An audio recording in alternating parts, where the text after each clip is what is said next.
Okay. What is going on, Reef Builders? And welcome back to the second live stream for ReefStock coming up next weekend. Not this weekend, but next weekend. Evie and I are meeting with the different vendors and speakers that will be coming to the show, bringing them on right here live. You can catch the live stream here on YouTube or Facebook Live, or even on my own personal Facebook.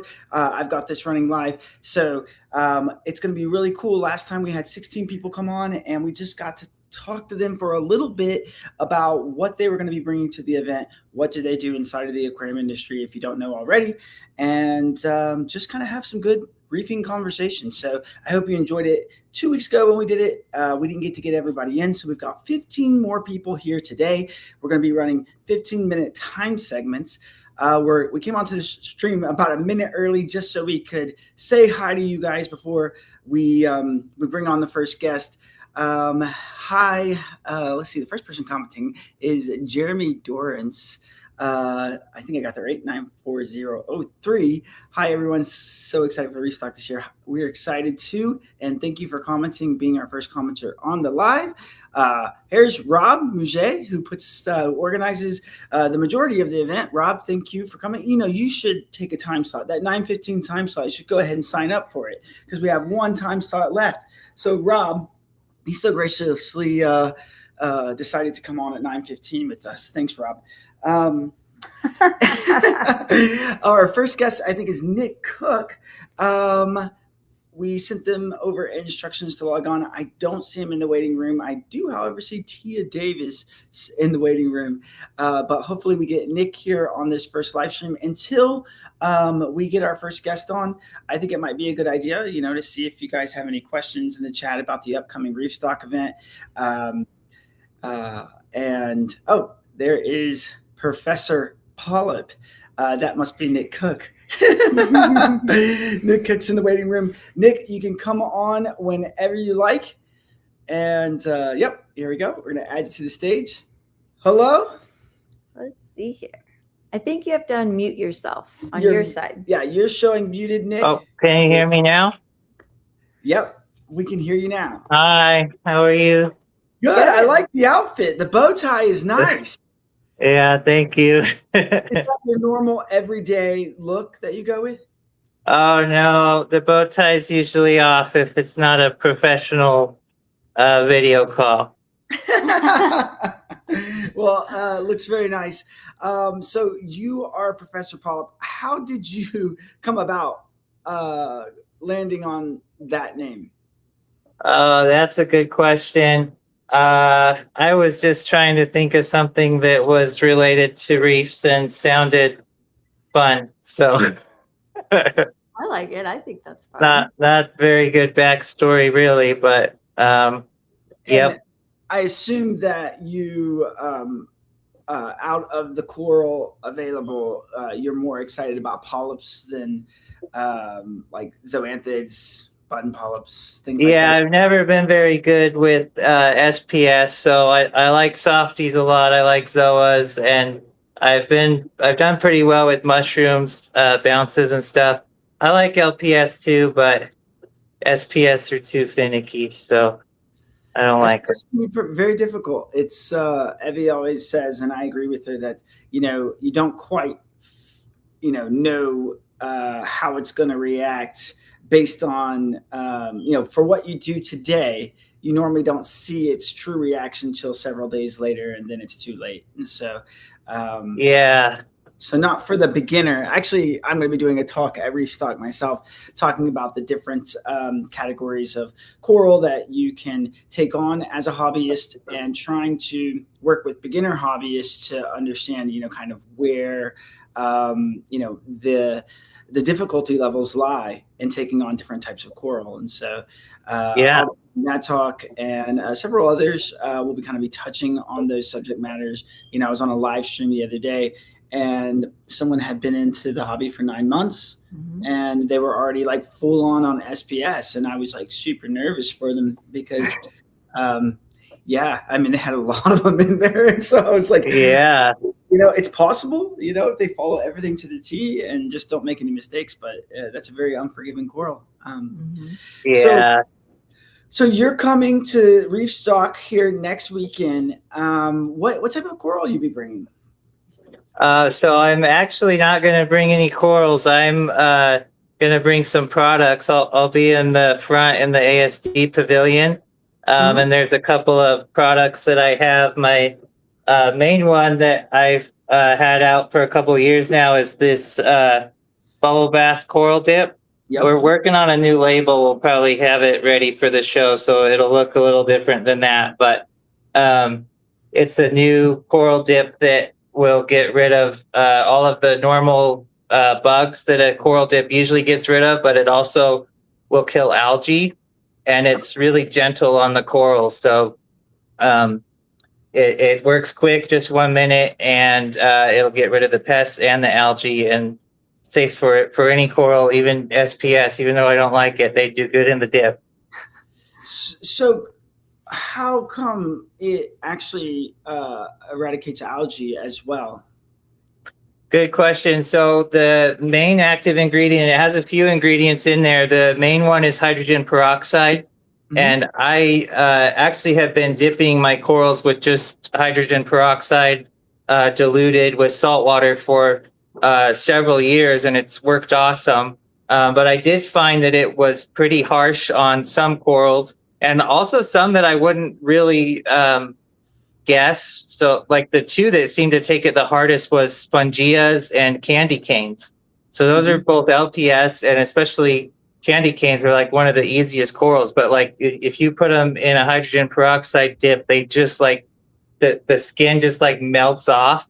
And and fungias like keep the bubbles inside of them forever, so they do okay, but like they just look really bad for a long time. So with this formulation, it's got the hydrogen peroxide, but it also has limonene, which is in a lot of other coral dips.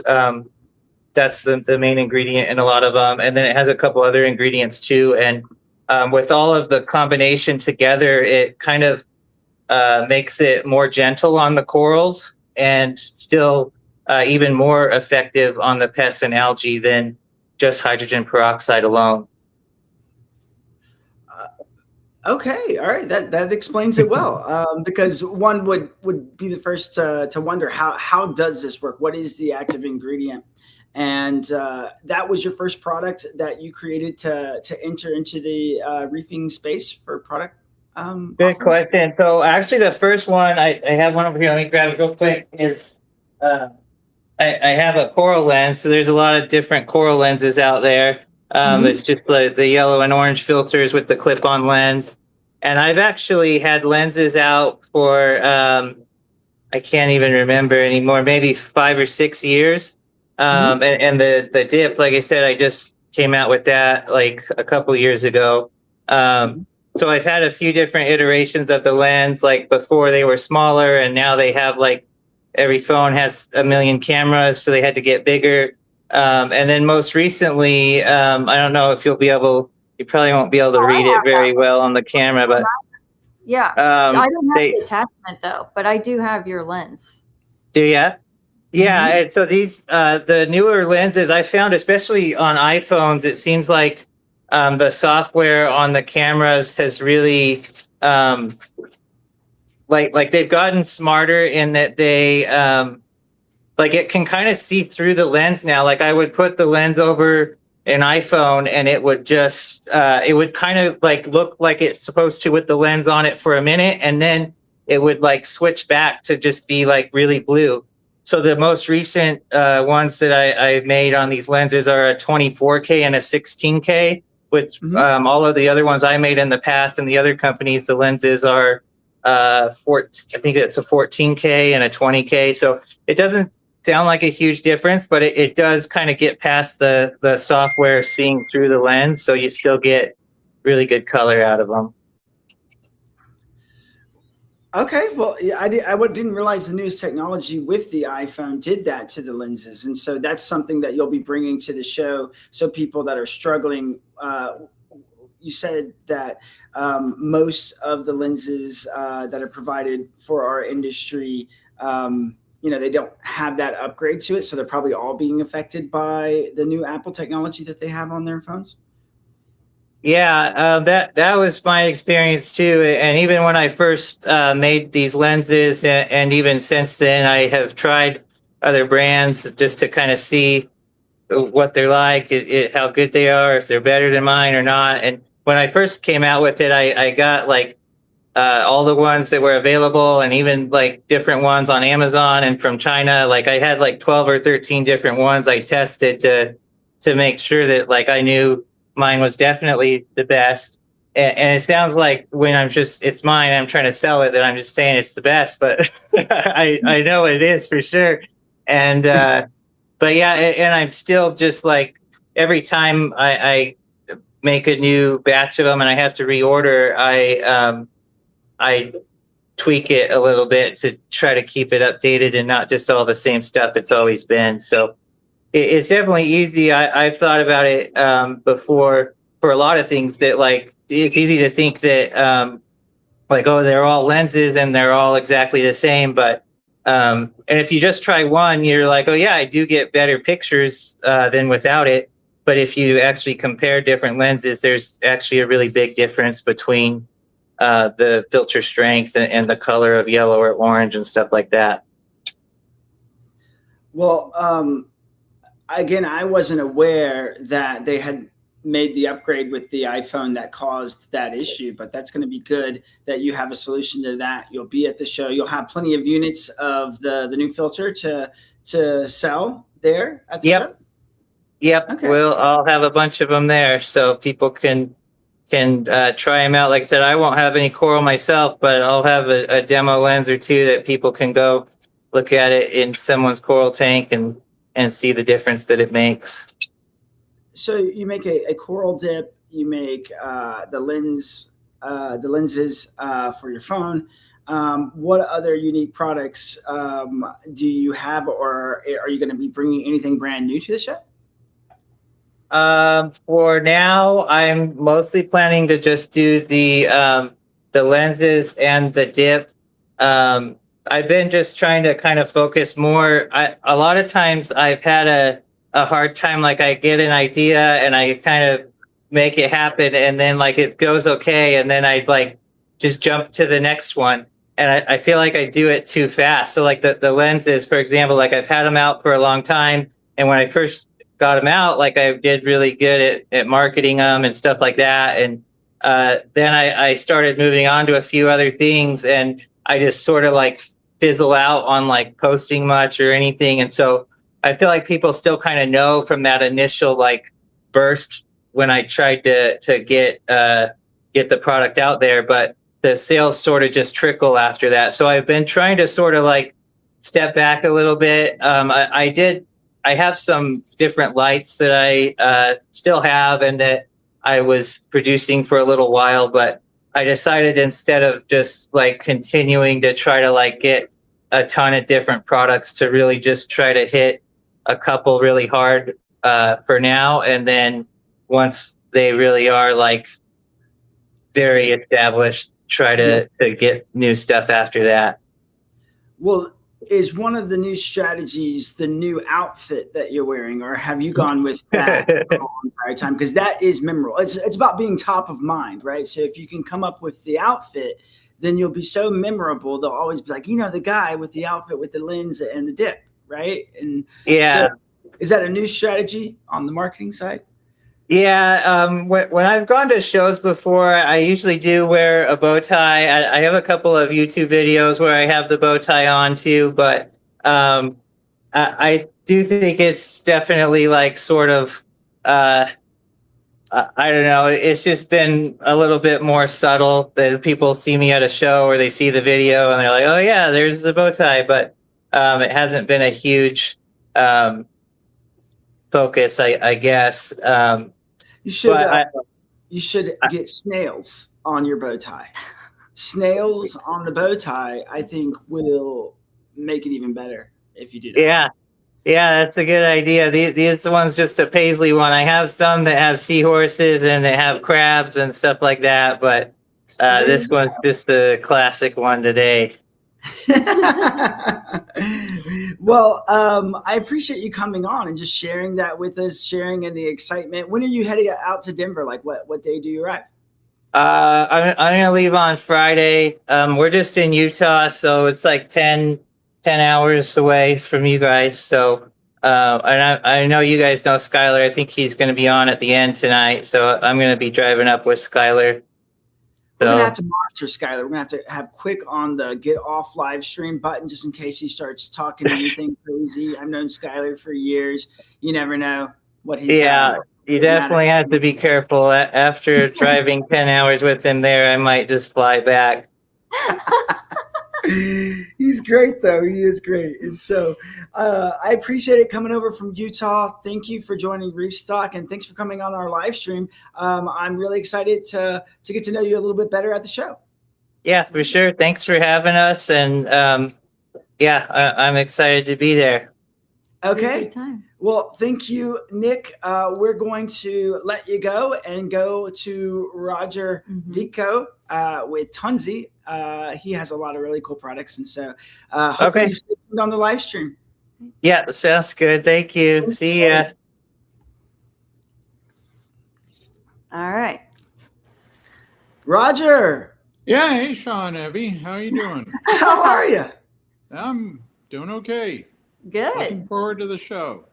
It's going to be good. It's going to be good. It's got the same feeling as last year. Denver was a pretty successful event. We had our biggest attendance at a ReefStock ever last year. I think we had about 2,300 people come in the door. And so that was great. And hopefully we can just keep, the Denver location just nice and strong and continue to try to keep our eyes out for other possible places to bring reefing, the reefing hobby to a new segment or to a new area. So, you've been very busy with Tunzi, huh? Yeah, we have a lot of product launches. I'm actually showing something for the first time at ReefStock. So hopefully it gets there in one piece, but we've got a new, we call it the Reef 360. It's a ball bearing fixture that it's ceramic that rotates with a rock on it, and you can mount all your corals, and the flow of the tank slowly sweeps this thing around. You can look at it on the Tunzi YouTube channel.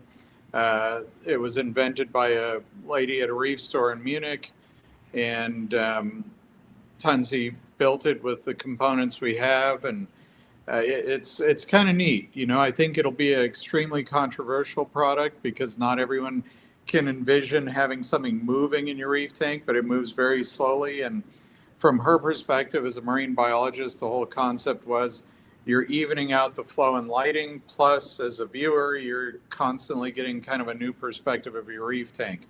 And it's a very slow rotation. It's not something that's like annoying. It's more lava lamp kind of calming type thing. So very cool. Are you going to have one running so everybody can watch it? We'll see. So they shipped me 2 of them today, and they're going to Chris over at Aquatic Art, and he's got to bring them to me because that's the only way we could make this happen, like with the time frame we've got. And I don't know what sort of tank I'm going to have there and if they'll fit because I haven't seen them yet in real life. So so this is going to be the first U.S. showing of it. Yes, this weekend they're showing it for the first time in Germany. So wow.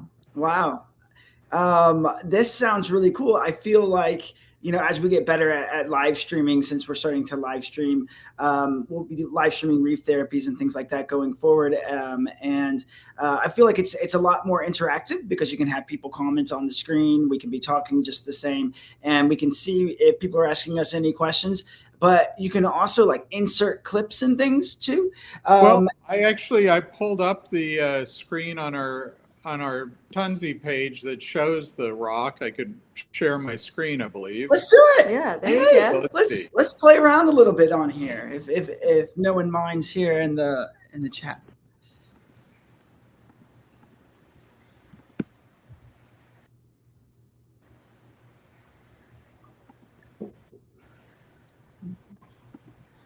Okay, can you see that? Nope. I don't see it yet. Huh. Browser, try capturing a different screen. This is what I was afraid was going to happen to me. Well, so it's you. No point wasting time looking trying to show you something. So, anyway, otherwise I will have the orcas. That's been a new product this year. I've actually got one next to me on my desk. So this is the orca, and try to get it all in the shot. This is the 6075 model. From what I understand, Ken at Saltwater Aquarium is going to bring some to sell at the show. So if anyone was looking to pick one up, should be able to get it there. I'll have the NanoStream line has been redone. So the 6015 now replaces the 6015 and 6025. This is the new version. It has a mechanical flow adjustment, and it can do up to about 950 gallons an hour or as low as about 150 gallons an hour. So it's much more versatile, and it lowered the price for our entry-level pump to $59. That's really good. That's good. That's good. I mean, you've been making products for so long, and Tunzi is such a trusted name, Roger. I've been a fan of your products for well over a decade. The first I got to know you and understand. Sean? Yeah. Mhm. I seem to have lost your sound feed. Oh, That's interesting. Can anybody else hear us? It says that our mic's working. can you hear me now? Because we can hear you. How about people in the comments help us out? Can you hear us on the comments? Yes. Okay, so they can hear us. So maybe when he was trying to share that screen, see, that's why I was worried. I was yeah. like, if I share the screen, I'm going to mess something up. Evie's going to get mad, and then it'd just be bad. It'd just be bad. It'd be all my fault. And so I can hear you, Roger. Mm-hmm. Sean, I can't hear you guys. Here, how about hop off and come back in? Yeah. So let's try to take you down, and then we'll put you back up. Okay. Let's see here. Now. All right. Okay. Can you hear us now? No, it's on his end for sure. Yeah. Oh no. Oh no. I bet Rob Miche is watching. Rob, if you want to text Roger and just tell him just to hop off and hop back on, and we'll talk about my story with Roger. He doesn't have to respond for me to tell the story, does he? So I first found Tunzi and Roger Let's try. over in the Austin area, and there was a salt when I first got into the hobby called Hawaiian Marine salt. Mm-hmm. Well, in case anyone can hear me, I don't know. Can you hear me? Yeah. Okay. I can't hear you guys, so I don't. I've checked my sound. Nothing here is. It's not on my end. I don't know what's going on. I don't think we can see Okay. Anyway, All right. we'll have that Reef 360, the 6015, the Orcas. I'm really looking forward to the show. We have a lot coming out this year. There's going to be a couple of new skimmer models, a new return pump. So we have a lot in the works for this year. Okay. Awesome. All right. Very good. Well, thank you, and hopefully we get to talk more at the show. We're going to need to learn sign language to get through. Yeah, I have it like way back there. I know I learned a couple signs a long time ago, but I don't have them on me today. Yeah, just say it looks good. Two All thumbs up. Thank Thanks, you. Roger. Bye. So I'll finish the story since we won't have him on the stream. That's fine. Mhm. I wanted to tell him about the story of how I met him. Is I discovered a salt that he was distributing out of Austin, Mhm. and it was called Hawaiian Marine, and the stuff was fantastic. It brought me my perfect alkalinity 8.5. It was super clean, but it was very hard to get, and he was really the only distributor out of Austin, and he also was the manufacturer for Tunzi, or not manufacturer, but the distributor for US on Tunzi. Mhm. And so those were the two products that I could get from him, and I was just a brand new hobbyist at that time. So this was like 2002, 2001. Yeah. He's back on. Here we go. We're going to add him on the Yeah. stage. And There we go. Can you hear us Okay, now? so what it was when I tried to share a screen, there was a pop-up window that said, Okay. "Do you want to share your audio and video from your screen?" And that just locked it up. I had to get rid of that screen. It was a little pop-up in the back corner. So before I got your screen out of the way, I couldn't see it. I knew that was going to happen. I was just telling everyone about how I first initially found out about you was the Hawaiian marine salt that you used to distribute out of Austin, correct? Yeah. And I loved that stuff. It was super good. It was expensive, but I actually got it. I'm not sure if you used Central to distribute your products back then. Well, that was when Hawaiian Marine distributed it. Central also Central was right down the street when it used to be Longhorn from the old distribution center. Yep. And so they used to get it. And I think there were, the main use of that salt or probably the main customer are oil companies. Really? So, yeah, they use it a lot for testing. From what I understand from talking to them, everything that goes to an offshore oil rig, they have to take, I think it's like a 10-gallon tank. They put 100 mysis shrimp in it. And then, like, even if a worker is going to bring out a bottle of soap or conditioner, they've got to put X number of drops in there. And I think it's 24 hours later, at least 51 mysis shrimp have to be alive. Some sort of like the ocean environment that they would be in with the salt, and that's why that has to be so clean as to not affect the yielded results. But dude, that was really clean salt. It was expensive, but I remember Central would bring that to the store I worked at, Dallas North Aquarium, and I ordered it just for me. And I found out about it through a forum that was raving on it, but that was a good product.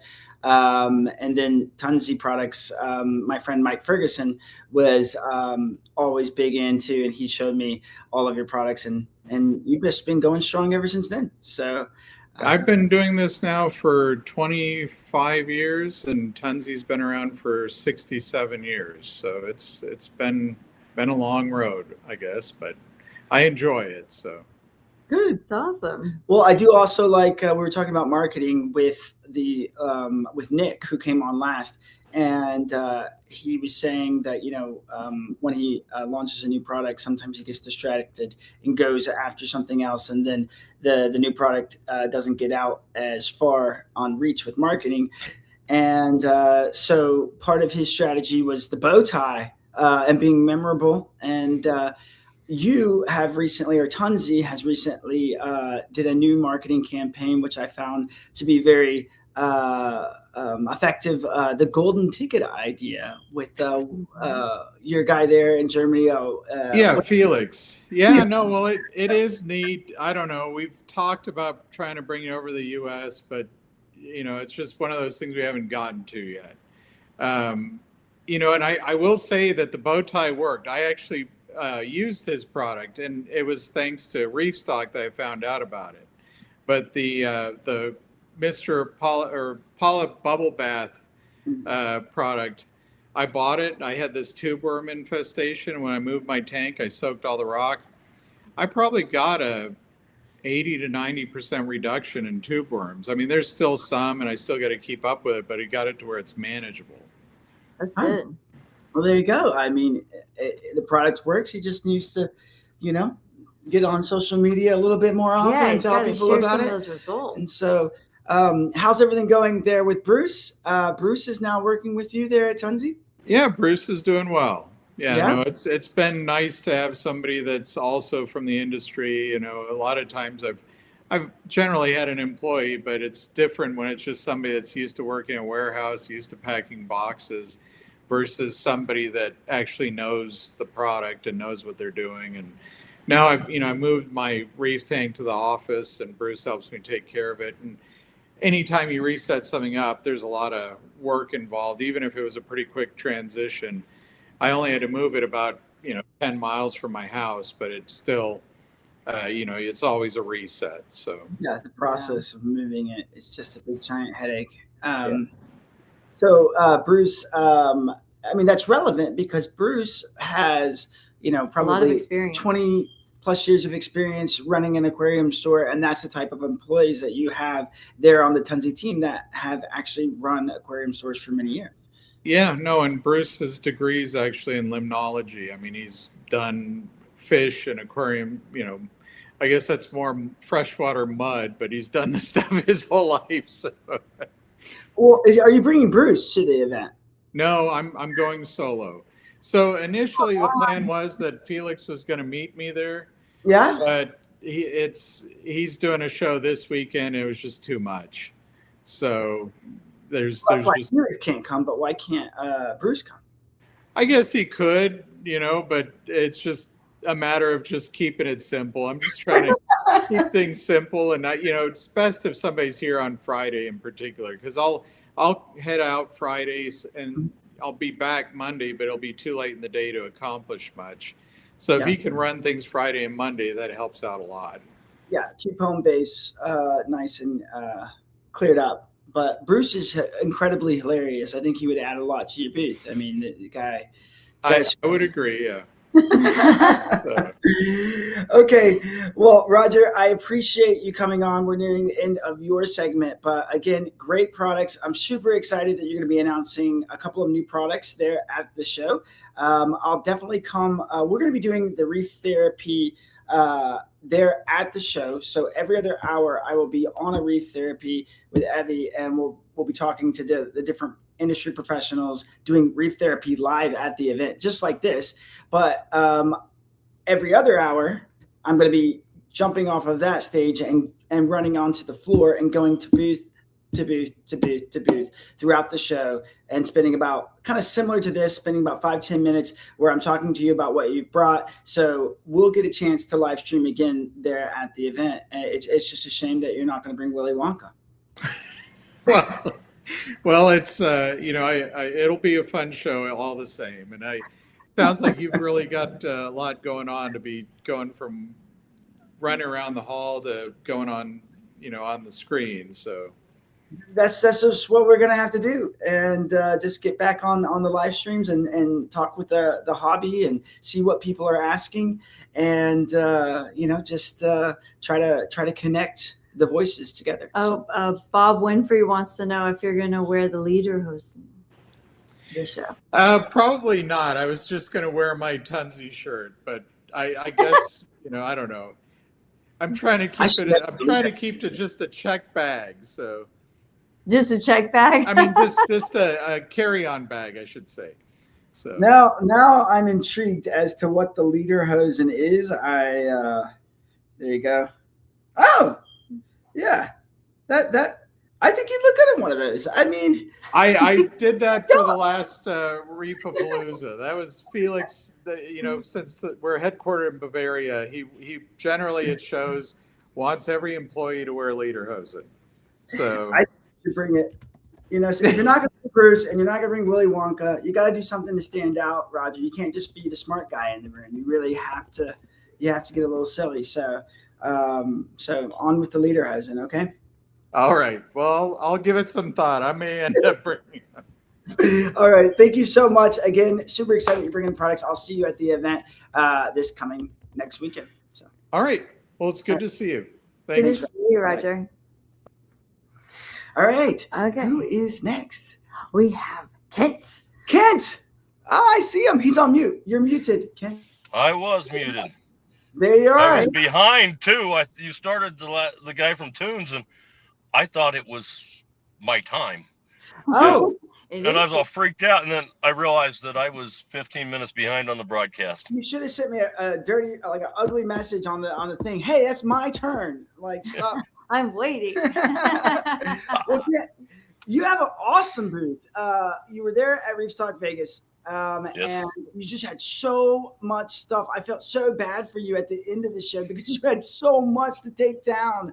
And I was like, this guy, he brings the game. Like, he does not hold back. He makes sure he brings it all to the event. And so you did a really nice job last time. I wish we'd had more attendance to the ReefStock Vegas show. I'm going to be very open and be like, hey, we'd like to see new markets like Denver.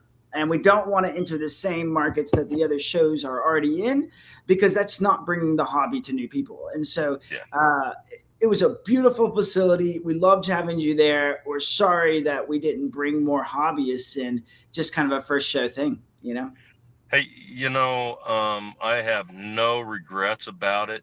I mean, obviously, we didn't do what we hoped to do at the show, but you guys were great. The show was well put together, um, and I'm Wow. really excited about Denver. It's been a trip for us because you're in Colorado, we're in Nebraska. It's Yeah. cold. Yeah. We weren't able to ship the last several weeks because it was too cold. And so we started this week and we'll finish next week. Everybody caught up, and then I'm headed your way. Oh my gosh. So you've been in the cold for 2 weeks, unable to ship, and this is you have a very tough traveling bit, right? Like, so how many shows do you go I'm to? on something. You'll have to go to the house. Sorry, Walmart's delivery. I am Really out in my something really truck bad. because So we we have lost ours. yapping dogs. Yeah. And if I tried to do this inside, we wouldn't be able to hear over the dogs. And the Walmart delivery person just came to my window and started yelling at me. It's like, Now I'm hey, embarrassed. it's okay. We locked ours up, and they're just tied up in the back. We have kids just hanging out there, screaming for help back there. But no, you can't hear them. They're in a soundproof room. So I was just asking you that. How many shows do you travel to a year? I did 4 shows last year. Yeah. I haven't decided this year, um, but we're doing restock. We appreciate that, especially even though attendance was lighter in Vegas. We want you to come back to Denver because that's where that's our original show, the one Home base. Jake put together and got very successful. And so we'd like to spread that in the future. But we're loving that you're coming to Denver. What will you be bringing to the show there at Denver? Okay, so we started off selling pods and phytoplankton. Mm-hmm. I culture 18 strains of phytoplankton and 8 different species of copepods. We do different mixes because different pods do different things. Mm-hmm. A copepod isn't a copepod, just as a sturgeon fish isn't a goby. Mm-hmm. Um, and so we have what's pelagic and benthic. Pelagic are free swimmers, so they move around in the water column. They're the ones that are going to be the most beneficial for like leopard wrasses and antheas that need to eat all day long. Mm-hmm. And then the benthic are the ones that crawl around, and that's the ones that you'll see your mandarins going after because they're picking them off the rocks. And actually, probably the fish that got me in the saltwater trade in the 90s because they're so beautiful. Yeah. But back then we didn't have the internet, we didn't have all this stuff, and so you learned a little bit for here and there, and every fish store told you something completely different, and it's so much easier today, and the equipment, in my opinion, is so much more advanced than what I worked with in the 90s. Um, Oh yeah, it's definitely come a long way. and then Mandarin still is top tier for bringing in a lot of new hobbyists because it's a classic, beautiful fish. So yeah, always going to need the demand for that food for them. we started this actually as a hobby to sell because I was a contractor for a long time and in retail before that. And I wore myself out building houses mostly by myself because good help's hard to find. And so I had to recover from surgeries, and I tried to sell phytoplankton and pods so that I could pay for my salt for my water changes because I didn't want to draw down our resources on the hobby. Mm-hmm. And place where I was doing it said, "Oh, you look like a business. You have to be a sponsor." So we did. We joined up and sponsored, and that was almost 2 years ago. And it's been a great ride. Um, I'm not very complacent, so pods and Fido were great, and I was growing it for myself because I was using it. I've never found anything better for actual water quality. Um, Definitely not naturally. You can use no pox and lanthanum chloride and to try to get your nitrates and phosphates down. You can run a refugium, and if you harvest it right and everything, and I strongly support those too. I think that's another great natural way. But I was running a predator tank at over 100 nitrates, Mm-hmm. and I was dosing I don't know how much vodka. I don't drink, but my tanks did, and they drank a lot. I loved walking out of Walmart wondering if I was going to run into my pastor with 6 bottles of vodka in my basket. Oh no. Uh, but anytime if I didn't get the reservoir filled on the doser, there'd just be a huge bacterial bloom. Yeah. Once it ran out, and I did that probably 2 or 3 times, and I never really quite understood phytoplankton, but I had a guy that I bought some from, and I started using it, and I actually zeroed that tank out with phytoplankton versus fighting it all the time with no pox. Yeah. And so, but it's got to be live phytoplankton. You can't use dead phytoplankton. You got to, use it fairly regularly. We say ours is good for at least 6 weeks. Industry standards 3 months, but you can store it for easily 6 weeks in your refrigerator and still have nice, viable phytoplankton. And of course, the copepods, they do so much for the tank. They're not just a food source; they're a micro cleanup crew. They'll help to get down in and actually get to the roots of hair algae so that it actually goes away instead of just growing back every time your tank comes by and takes a munch. And then, not being complacent, I had to expand. So we've got 8 different kinds of macroalgae running. We don't have them all on the website because some of them are slow growing, and I've got to build them up. And then I put them on, and they sell out, and then I got to build them up. And going to shows, we just really thought that we should have something that was a little more active. So we took cleanup crew to a show. Mhm. And we came home, and I converted this 200-gallon frag tank that I had, and my quarantine system. I can't get new fish now because I've used up all my tanks for cuck. But we now have a huge selection: snails, urchins, starfish, shrimp. Do you have chestnut snails? So what? Do you have chestnut snails? I do not have chestnut I snails. can't find them anywhere. That's my favorite I snail. know. It's the orange shelled, like it looks like a smaller turbo snail, but it's orange, and very difficult to come by. I like them and the Ninja Star snails, and can't find them. I've got a few Ninja Stars. Um, they come out occasionally, not often. When they do, I try to snag up as many as we can get because they're really cool. Mhm. The red racer nerite is one of my favorites. Yeah, those are Um, nice. struggles with nerites is the fact that if you don't have a lid, they aren't going to stay in your tank. Yeah. We will find them. Used to have them in a tank and didn't have a lid, so I was always putting them back in. Then I figured a way of storing them in there, like in an acclimation box kind of deal, so they don't get away. Mm-hmm. But if you've got a lid, they're not a problem. But the red racers are just absolutely beautiful colors. They're kind of orange and brown, got stripes on them. Yeah. So they're really cool. We've also got the zebra turbos, which is very closely related to the Mexican turbo snail. A little different shell shape, but they're green and gray and white. And so, I mean, they actually add color to the tank instead of just being another gray thing moving on the rocks. Yeah. And then, depending on the week, occasionally we'll get some Harlequin servant stars. And Oh, those are really nice. You don't those see are, those very often either. well, my diver says they are very infrequent. I mean, I ask for them all the time.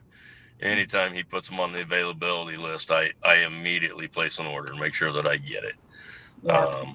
We got one in this week, but he's micro, and not like a micro star, but I mean he's probably silver dollar with his legs, or maybe a little larger than that.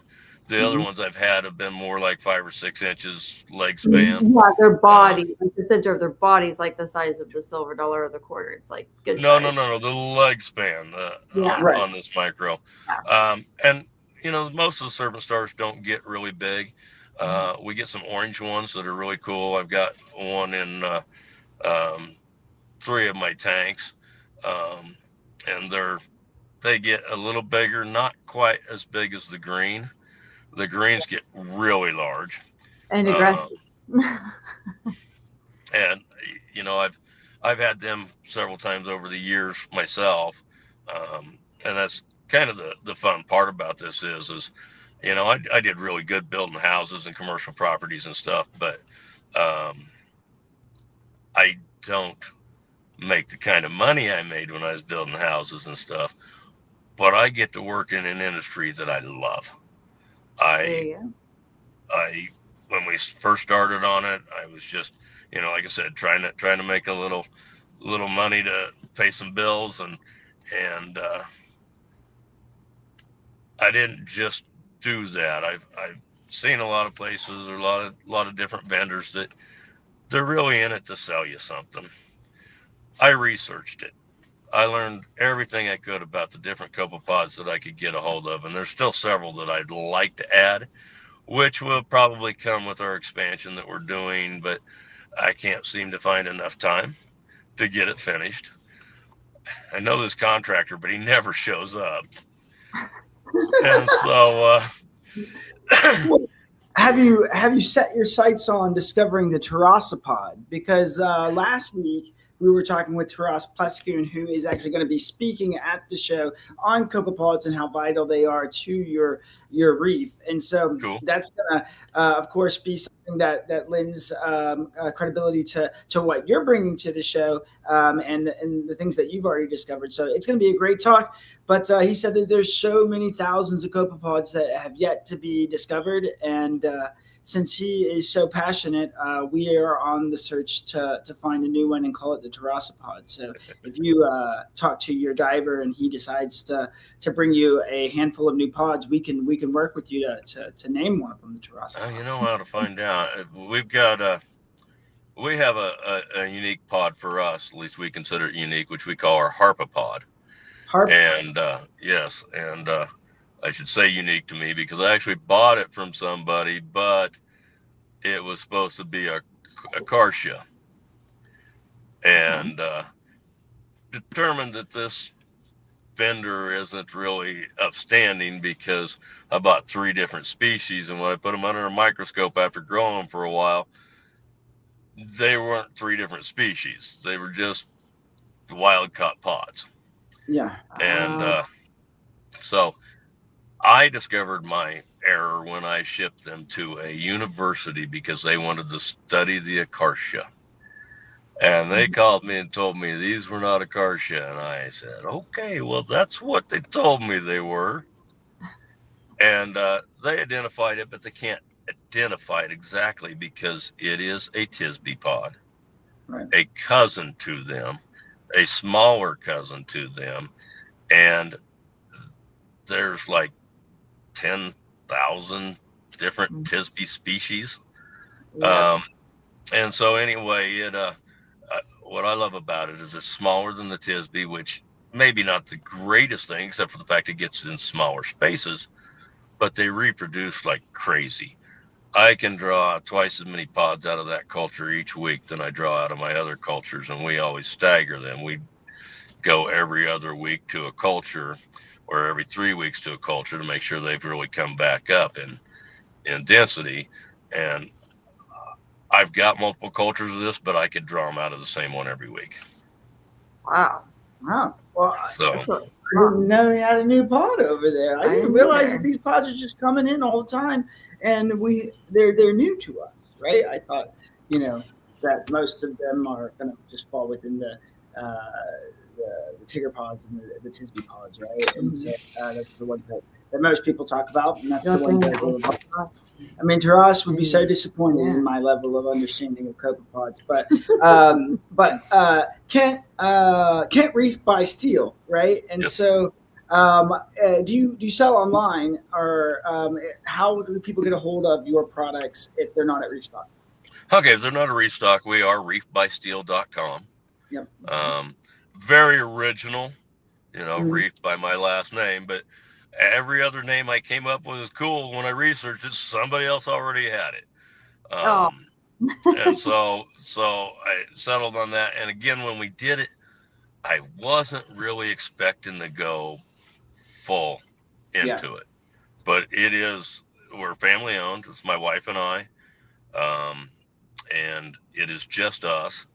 And yeah, and I'm sitting here saying that's pretty embarrassing. But we're a small business, we're family owned, and we just love what we're doing and love talking to the customers. My phone number is published on the website. My email is published on the website. I get calls from people, and I get done talking to them. They say, I can't believe you spent that much time talking to me, and I told you I have a 20-gallon tank. I said, maybe a guy with a 200-gallon tank or an 800-gallon tank might buy more pods from me, but every one of our customers is treated like we would want to be treated by any business or even by our friends. Well, we appreciate you coming to the show. We appreciate you coming on the live stream. People can go to your website, which is reefbysteel.com, and they can come and see you at the show. Our time is up with the segment with us, but I appreciate you coming on, and it was great to get to know you. Well, thank you guys, and we'll look forward to seeing you in Denver. Okay, it'll be a good time. Thank you, Kent. Bye-bye.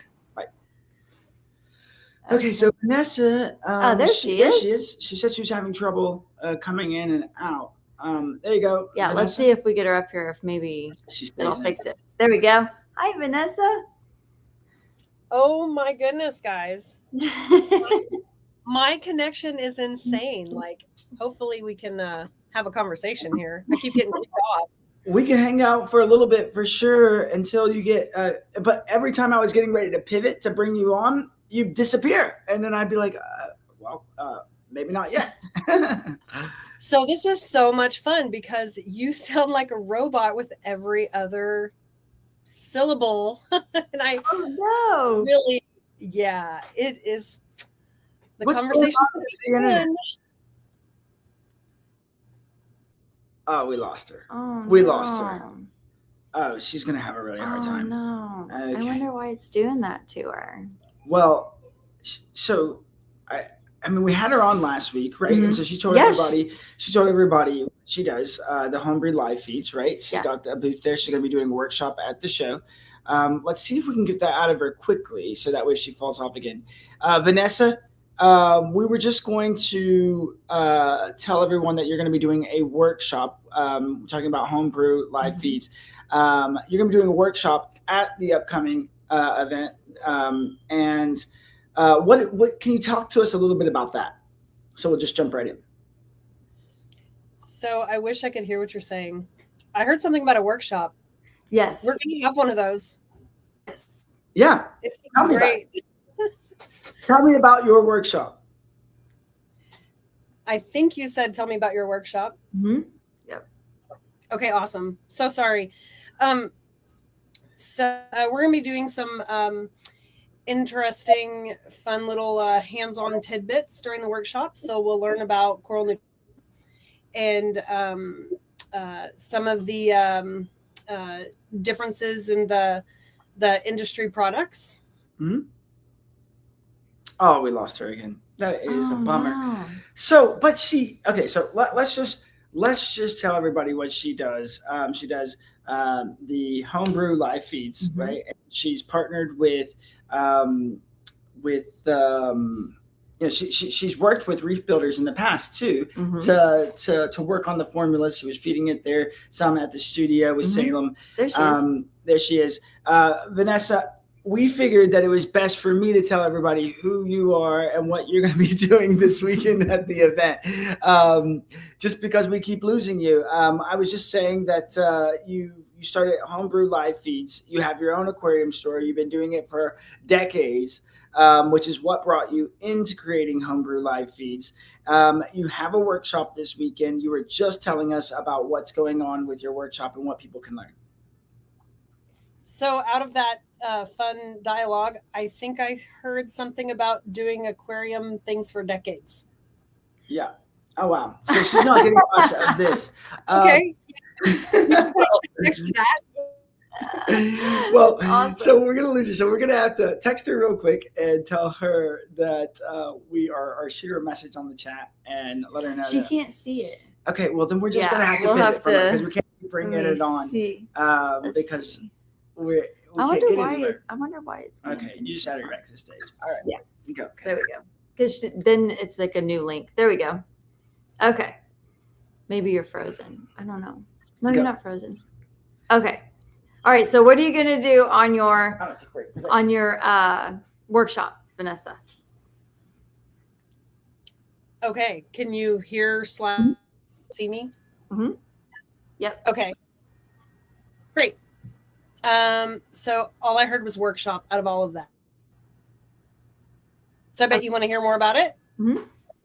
Okay, awesome. I'm so glad we're on the same page. So I'll be doing some interactive things at the workshop. Oh,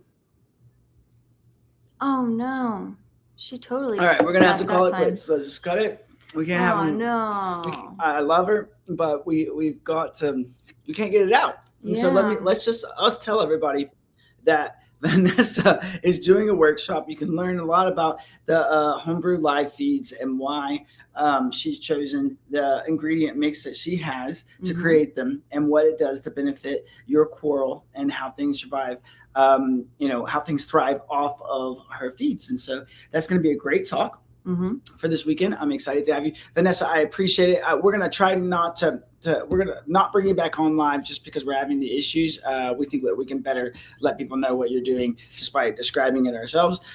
She's got decades of experience. She has a really good product. She's working with the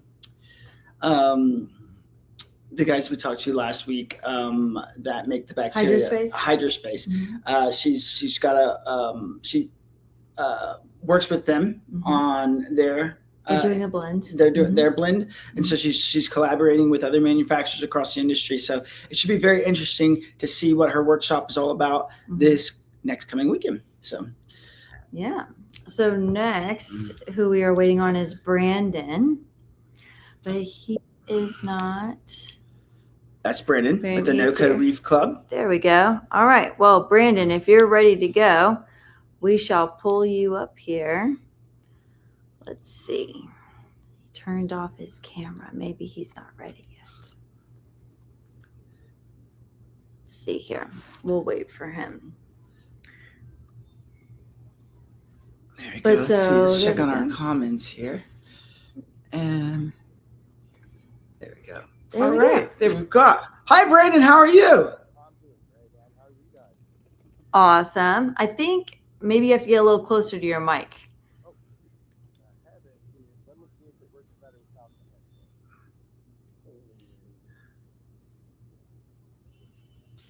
You're on mute right now. Yeah. So there we go. Yeah, much better. You guys hear me better? No recoil or anything like that? Perfect. Can you hear us okay? Yes, perfect. Good.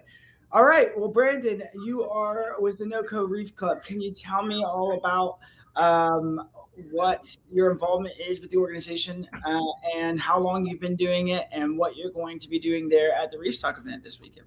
Yeah, so I mean, it all started out in 2024, December. Just kind of had a vision and what I was wanting to do. I mean, my whole thing and push has always been about the local fish shops and the local fish stores in the area, and ended up being able to connect with Underwater Wonders. I mean, when I was first starting back in the hobby and stuff like that, and they were just getting into retail.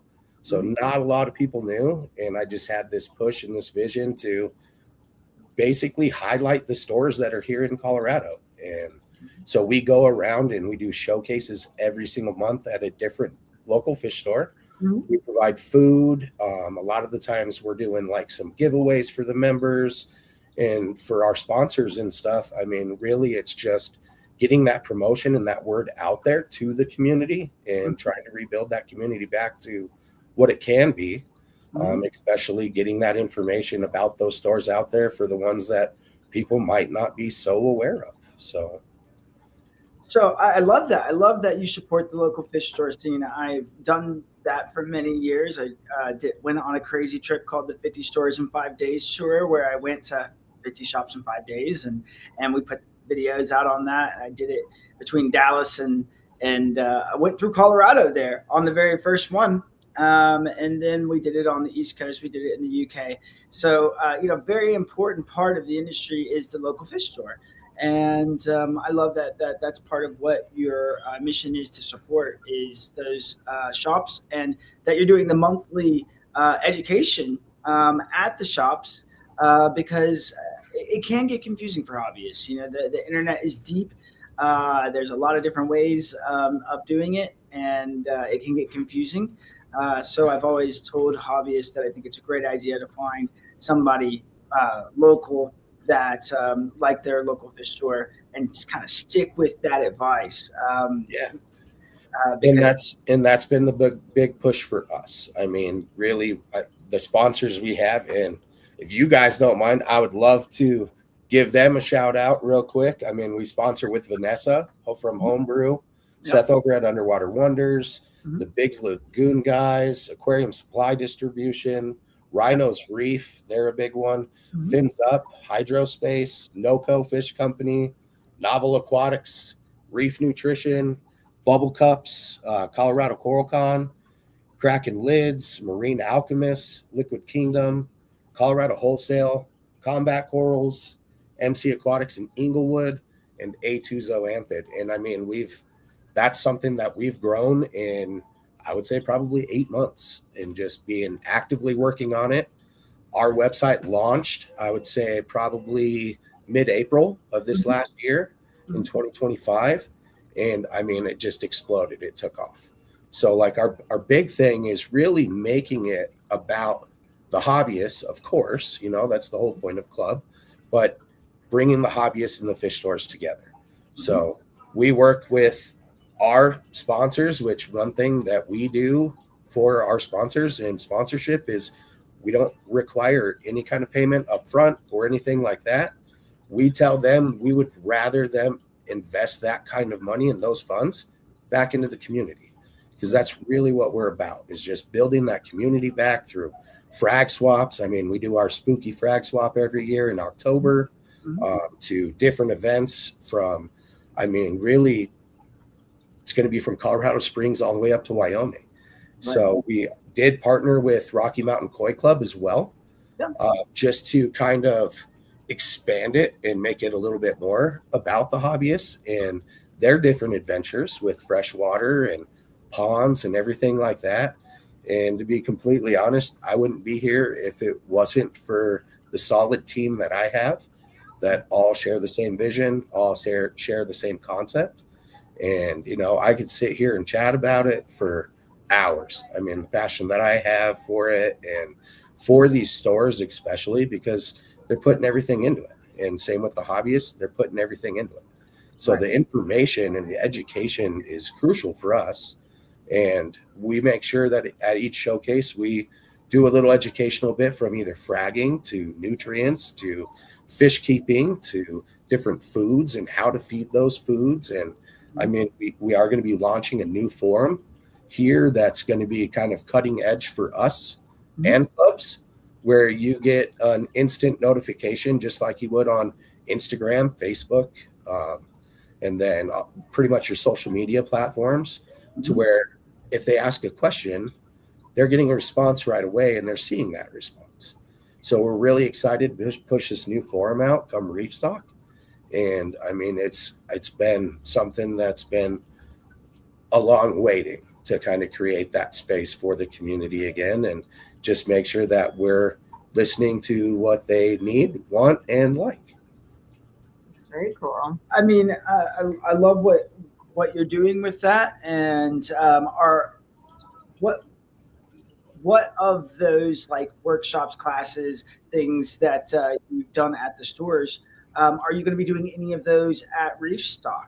Like, are you going to be having like like things over? So one of the big things that we're going to be doing, and I mean, I've kind of let all of our members know there's something that we're going to be giving away at ReefStock that's, I mean, for them and for the community and stuff. So, I mean, I'll say it. We're giving away a Fluval Evo 13.5 gallon all-in-one, rimless, and I mean, that's going to be for the people. We have two different kinds of memberships. You know, we have our paid membership, we have our free membership. So no matter what, as long as you're a member, you have a chance to be able to win that tank. And with partnering with a lot of these sponsors, one thing that we were able to do for the community this past year is we did our 10 days of giving. So right at Christmas time, we did 7 items a day to our members, and we gave it away. And that was donations from our sponsors to some donations from us. And I mean, like I said, it's really about building that community again. I know that this upcoming year, we have a lot of plans in the works for continuing to do those showcases and making sure that we make those rounds. The ultimate goal is to pretty much try and do every month Northern Colorado location, as well as almost like a Denver location. So that way we can offer a couple of different areas for this community to be able to kind of gather together. Well, that's very impressive what you're doing there, and we appreciate you coming on to the live stream and sharing that with us. I'm excited to see you at the event. Yeah, I mean, I'd love if you're doing 50 more 5 days. Fill me in, dude. Throw the invite. That sounds like a party to me, Oh, man. that's exhausting. That's a very fun. I think Fritz went ahead and did that again just recently. Went across the country and they did 70 and 7. So you know, I was going to say, I'll sit up there and challenge it, and I say we could probably do 60 and 5. Just throwing that out there. I mean, you got to be quick and you got to be dedicated and drive overnight and stuff. And so, because it's you have a cluster and then you go again. But I you know, I'll definitely let you know if if I get the wild hair to do it again. Yeah, definitely. And found so many places. But thank you again, Brandon. I love your enthusiasm. I love where your heart's at in the industry. So keep it up, and you know, we'll always be in support of things like that for sure. Hey, I appreciate you guys, and we look forward to the future. And you guys just let us know if there's anything we could help with. So that's what we're here for. I appreciate it, Brandon. We'll see you next weekend. See you guys. All right, thanks. All right, and who's next? We have Brittany. Brittany. All right. From A Salty Venture. Yes. Hi, Brittany. How are you? Oh, I think you're muted on your side. You're muted. Everyone does the same thing. We never get to hear the first few words. I know we were following instructions and muted our mics. So. Yeah. Oh, gosh. Thank you guys so much for having me on. Super glad to be here. Of course. We're glad you came too. And so, you know, we're excited to have you at in Denver at the show and talk to you on the live stream now, just to let people know more about A Salty Venture and how you got into it. What is the scope of everything? Yeah. And so. Yeah. No, good question. Salty Venture started off, you know, I've had reef tanks forever. And in my area, I live in Tillamook County, Oregon. There wasn't anybody taking care of tanks. So we started maintaining a few tanks around town. And then we did a few tank breakdowns, ended up with lots of extra tanks. And I had a 500-gallon display at the time. And now I just put the other tanks together. So now I've got about 1,500 where I'm growing out corals and doing some maintenance. And I love everything about the hobby. And I am super glad to go after the last guy. I didn't get to hear his whole talk because I was getting ready, but I'm currently the president of Pacific Northwest Marine Aquatic Society in Portland, Oregon. So super, super glad to just kind of, that's my favorite thing about ReefStock is we get a chance to get together and exchange information because the reefing hobby, I think we're in it because it's complicated. You got to be a plumber, an electrician, you got to be an ictologist, you got to be a water chemist, you've got to be, nutritionist. And so having people where you can go and talk to people that have a lot of information and kind of troubleshoot is so paramount.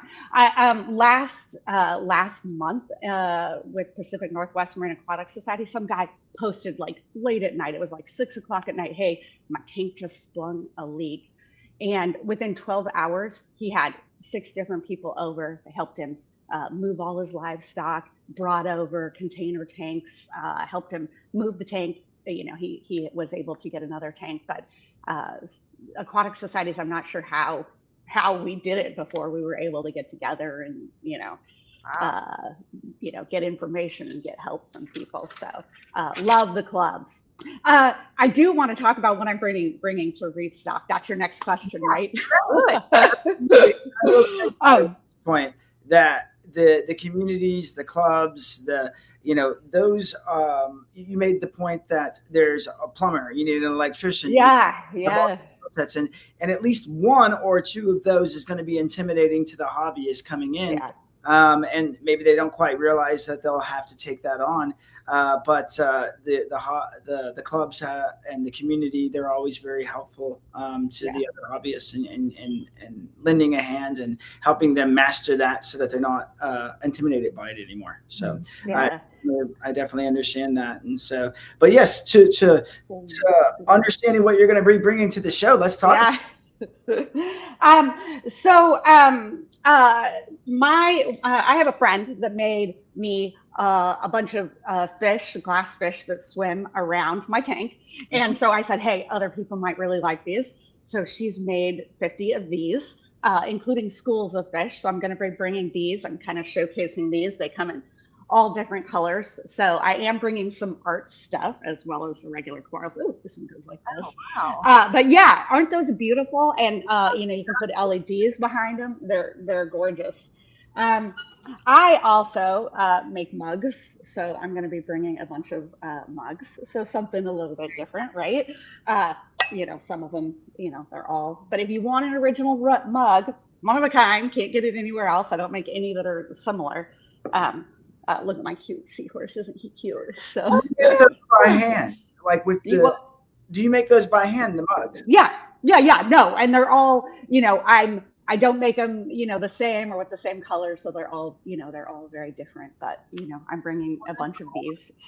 So that's my artwork.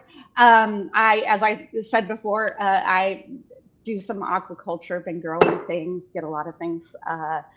From the club. Clubs are great places to get all sorts of stuff. I've been collecting Ghanies for a long time. I'm going to be bringing a Ghani tower that I've made, so I'm hoping that gets put together well. I'm hoping my Ghanies open up for me. I've got over 20 different aquaculture Ghanies as well as some new ones, so I'm excited to display those. Oh, and one more thing. The other thing, last year, ReefStock, I don't know if very many people remember, but we bought the mystery eggs. So we've made this little canister, it holds 10 ounces of water, so slightly more than the pea cups we oftentimes use, right? They are watertight, you can sit them on a counter for, a week. If you go like this, they do lose a tiny bit of water, but we put them in a bag so people can take them home. And so we're going to load them up in a tank, and there is going to be mystery frags inside here. So a lot of really hardy corals that survive a lot of different locations, as well as I'm going to put a couple New York nicks in here. I'm going to put, a variety of different Ghanies in here. I'm going to put all sorts of stuff. So only $20 for the eggs, and you get to, take home the beautiful egg. So and you make the egg as well. Like, do you? Yeah. Is that something that 3D print these? So these are 3D printed. Oh wow! Yeah. Those are. I like those. Yeah. The art is really cool. I was a part of a different event before this that I put on, and we integrated a lot of art into the aquarium industry, and we ended up having 10 to 12 artists. every show. And I feel like it just brought so much excitement, so much to do, and other things to look at and appreciate while you're at the event. So I'm so glad you're coming. You're going to be bringing coral as well. So you'll be adding to the livestock mix, you'll be adding to the art mix, and sharing your the things that you've learned. A little bit of everything through your group at PNW over there to the Denver people. So yeah, and we've got quite a few PNW people coming. So of course we always have like Harley, who comes to a lot of our meetings, brings his cute little tanks, inspires us. You can take care of 20 ounces. Did you ever get a chance to go to ReefWorks when you were when it is in Seattle? No, ReefWorks. No, I'm not even familiar with that. What is that? I did it for a couple of years in Seattle, and that's how I met Harley. I put that show. Okay. ReefWorks. It was the Bob Moore Frag Swap, and then they were going to stop doing that show.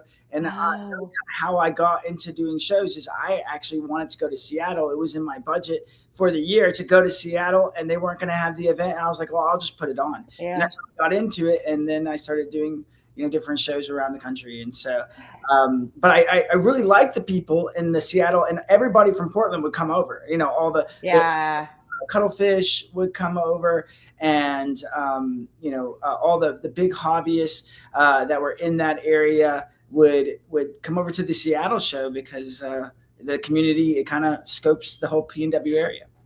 Yeah. And we've got a lot of really great, like, local fish stores, like you mentioned, cuttlefish. And we've just got a lot of people that are really serious about the hobby here. We have some amazing minds to get information from in this area. So we're really lucky. I can't remember the Garrett's shop. He's over in Portland area too. He had a shop. I don't know if he still has it there. I haven't looked him up in a way. Yeah, I mean, the big ones right now, we've got Crimson Reef, which is run by Hayes. Terry does Seahorse Woodies, and Travis does Upscales, and then of course Pete does Cuttlefish and Coral. So those are our big ones right now, and then we've got a lot of little smaller ones or ones that mix freshwater too. Yeah, that like the Wet Spot. Yeah, like the Wet Spot. Yeah. Didn't they just have a tank leak in the middle of their store? Wet Spot? Yeah. Yes. Well, I don't know if that was the right one. There's quite a few stores named that. The Wet Spot. Yeah. Yeah. But it might have been them. There was one that did have a display tank. It just went down. Yeah, just leaked days ago. Yeah. And at our meetings, we get to go around to people's houses and see all their tanks. So that's kind of cool too. So, yeah. That is really fun. So do you guys like to have the meetings just kind of in different locations? So you let them know? Yeah. We do a meeting every month, and always in different locations. A few people host every year, or every other year. We've got Andy, who hosts almost every year. He's down in Corvallis, and people are willing. We usually have 30 plus people coming to our meetings these days. So and we have just like the last guy, we have the paid membership and the non-paid membership, but we give free lunches to everybody, and we do raffles, and people donate really nice torches and acros, and every month we do raffles, and we're giving away all sorts of stuff. That's so cool. That's cool. We definitely want to, if you ever have anything that we can help you with through Reef Builders for your club, or anything that, event that you're doing, you want to bring some attention to, we're happy to just send it over to Evie or I or Raj or Rob, and we'll make sure that we post it somewhere so that way we can help bring more hobbyists to the club and make sure that they're getting the information that they need and the help. So yeah, that would be great. So I'll be hitting you up. So that sounds good. Okay. Yeah. Well, are we out of time? With Brittany, I just it looked like we got ahead. Yeah, we did. How did we do that? Well, it's because of Vanessa. Oh, good. Yeah. Poor Vanessa. I get more than 15 minutes of fame. This is great. Hang out for longer. Well, and Chuck's not here yet. So Harley, he's kind of the success story out of the Portland area, right? Yeah. So he came to the first ReefWorks, or my second ReefWorks that I had put on. And he was just kind of getting into it. Now he's got the micro tank. He's got all these other you know, basically super cool creations that he's been working on. He started off with frag racks and you know, like frag plug holders and things like that. Yeah, So yeah. he's going to be doing a workshop there. So Yeah, and he's starting to do blogs. He hasn't done a lot of those, but he actually came down, did a video with our last meeting. So I'm hoping he shows up at more of the meetings and kind of highlights, you know, what's going on in the tanks in the area. So no, he's a really good guy. He's very lucky. His wife is a videographer and editor, so yeah.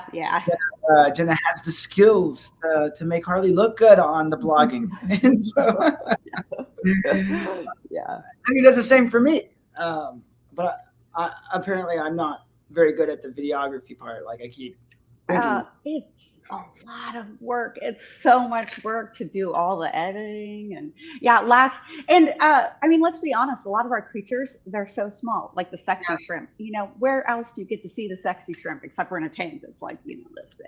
So kind of fun. Yeah. It makes it fun. So how many dragon eggs are you guys bringing to the show? We brought 70 last year and we sold out. And so we're bringing 100 this time, but you know, we don't want to bring too many, and we are only going to keep them in the eggs for one day, and then we take them out and reload them up, you know, and we keep those ones that were in the eggs in our room. We have a whole separate tank, but just keep everything looking good. Very cool. So if you guys want one of those dragon eggs, she bumped up her number from last year. Yeah. More. Over there to her booth if you're gonna get. Yeah, they're only $20 a piece, and so, you know, and they're pretty big frags. Almost everything in there is pretty good size. So that's so and a lot of just, you know, bread and butter corals that grow really well in everybody's tanks. So grafted monies and just all kinds of stuff. So I'm gonna have a few strawberry shortcakes in here. So yeah, and it's reusable. That's even cooler. You can totally you know, use it for Easter coming up. Yeah, you can use it for Easter. You gotta buy 10, right? Hide them in the yard. I got a special golden egg when I went Easter hunting as a kid. So that one looks cooler than the golden egg that we have. I have all sorts of different colors. There's black ones, there's glitter ones, there, you know, so all sorts of different colors. So, yeah. That's so cool. I love that. So you just come in and you let fate guide you. You pick the color you want. Yep. And it just so happens that, you know, that might be the piece you want. Inside of it, they have special zoanthids that you placed a couple of those in there. You know, you could also put like no, it would be too wet for that. In my eggs growing up, we had tickets inside, right? And right. Yeah. It needs to be laminated. But if some float, you know, I thought about that, just doing like, you know, gift certificates, but like what happens if it's, you know, floating on the top and you know what it is. So everything's got to sink. Got to be filled with water, but. That's cool though. I love that. Yeah. Excellent. Yeah. Well, what else is going on in the PNW reefing scene? Is there anything new and exciting that you'd like to share with us while you're on the we are currently raising money so we can hopefully bring Reef Beef to Portland. So we want to do one speaker this summer. That's our goal. So say that again. Are you sure you want to bring Reef?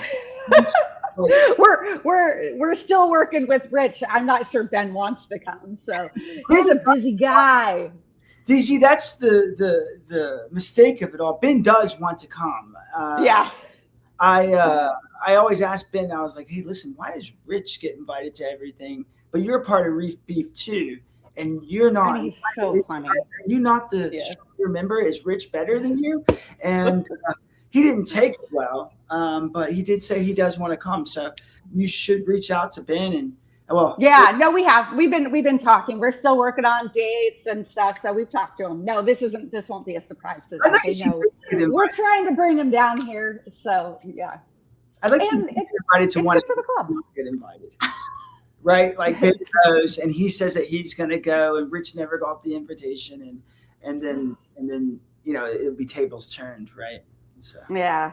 But they've also got the reef retreat that they're doing this summer. So, you know, we got to work around that. So that should be interesting. So. Yeah. It should be. Yeah. Well, the whole thing will be interesting if you bring Reef Beef to PNW. Yeah. Yeah.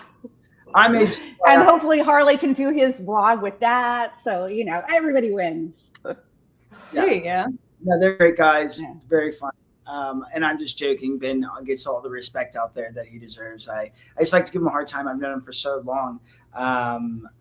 Before Reef Beef was ever a thing, he has a little Captive Aquatics, Captive Ecosystems out in Houston.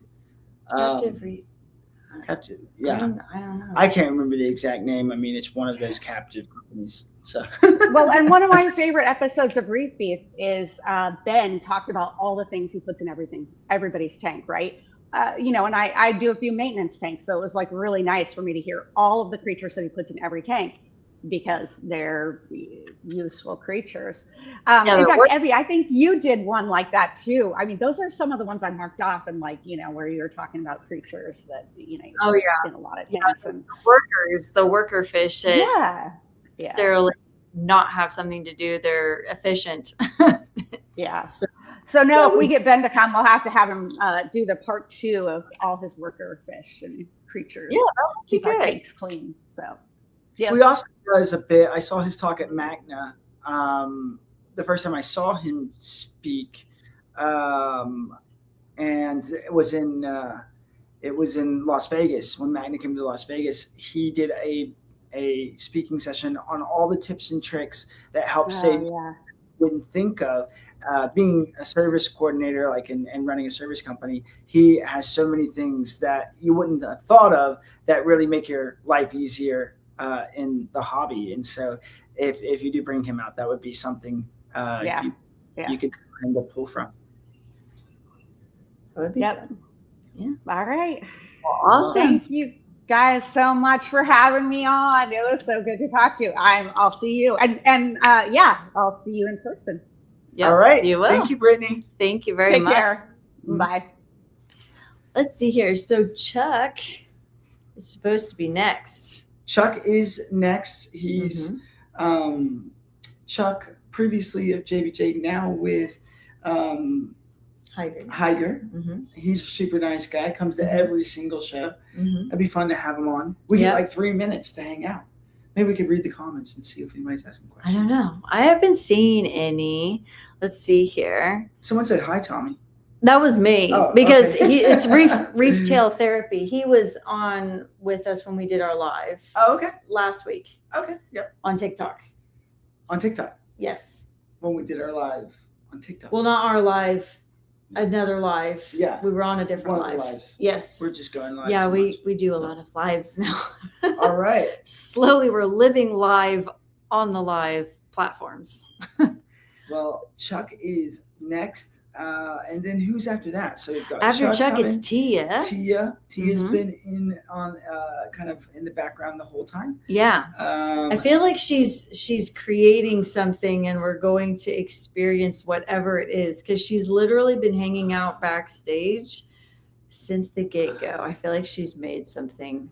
Then at 9:00 we have Nick Capertina. And then at 9:15, I think we're going to have Rob come on and talk. Yeah, we're going to sneak Rob if in. you're still watching, you can go ahead and click the link. You have it. I know you have it. And so, and then Tyler Waymeyer from Texas here. And Skylar was in the comments earlier saying him and Tyler are coming on together. I'm not really sure how they're working that out, but that'll be really interesting. Well, good luck because we get to add the people to the stage.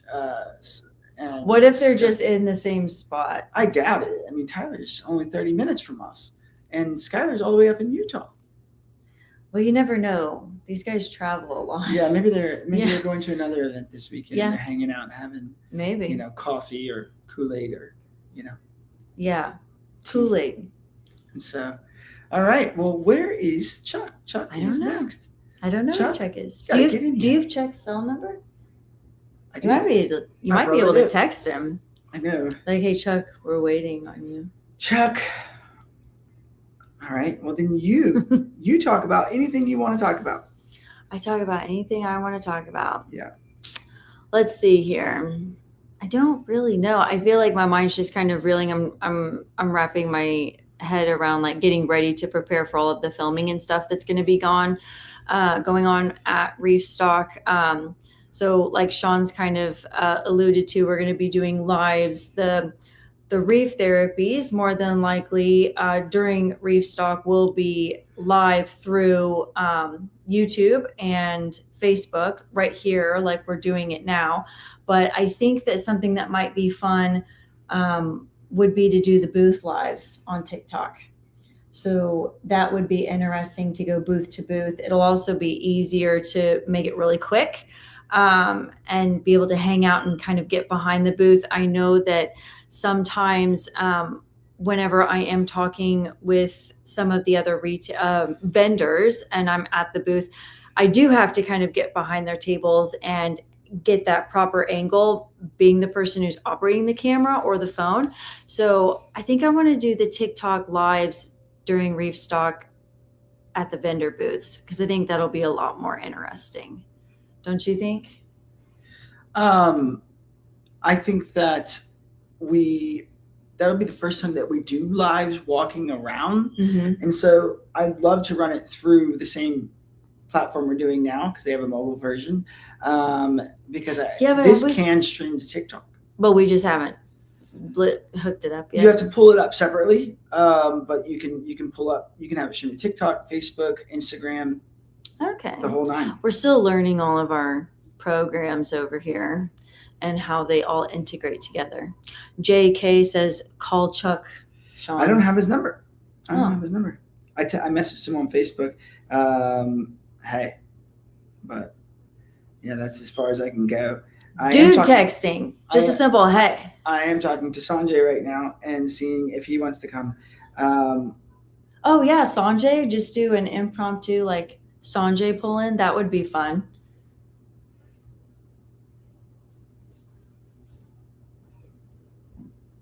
You want to do it now?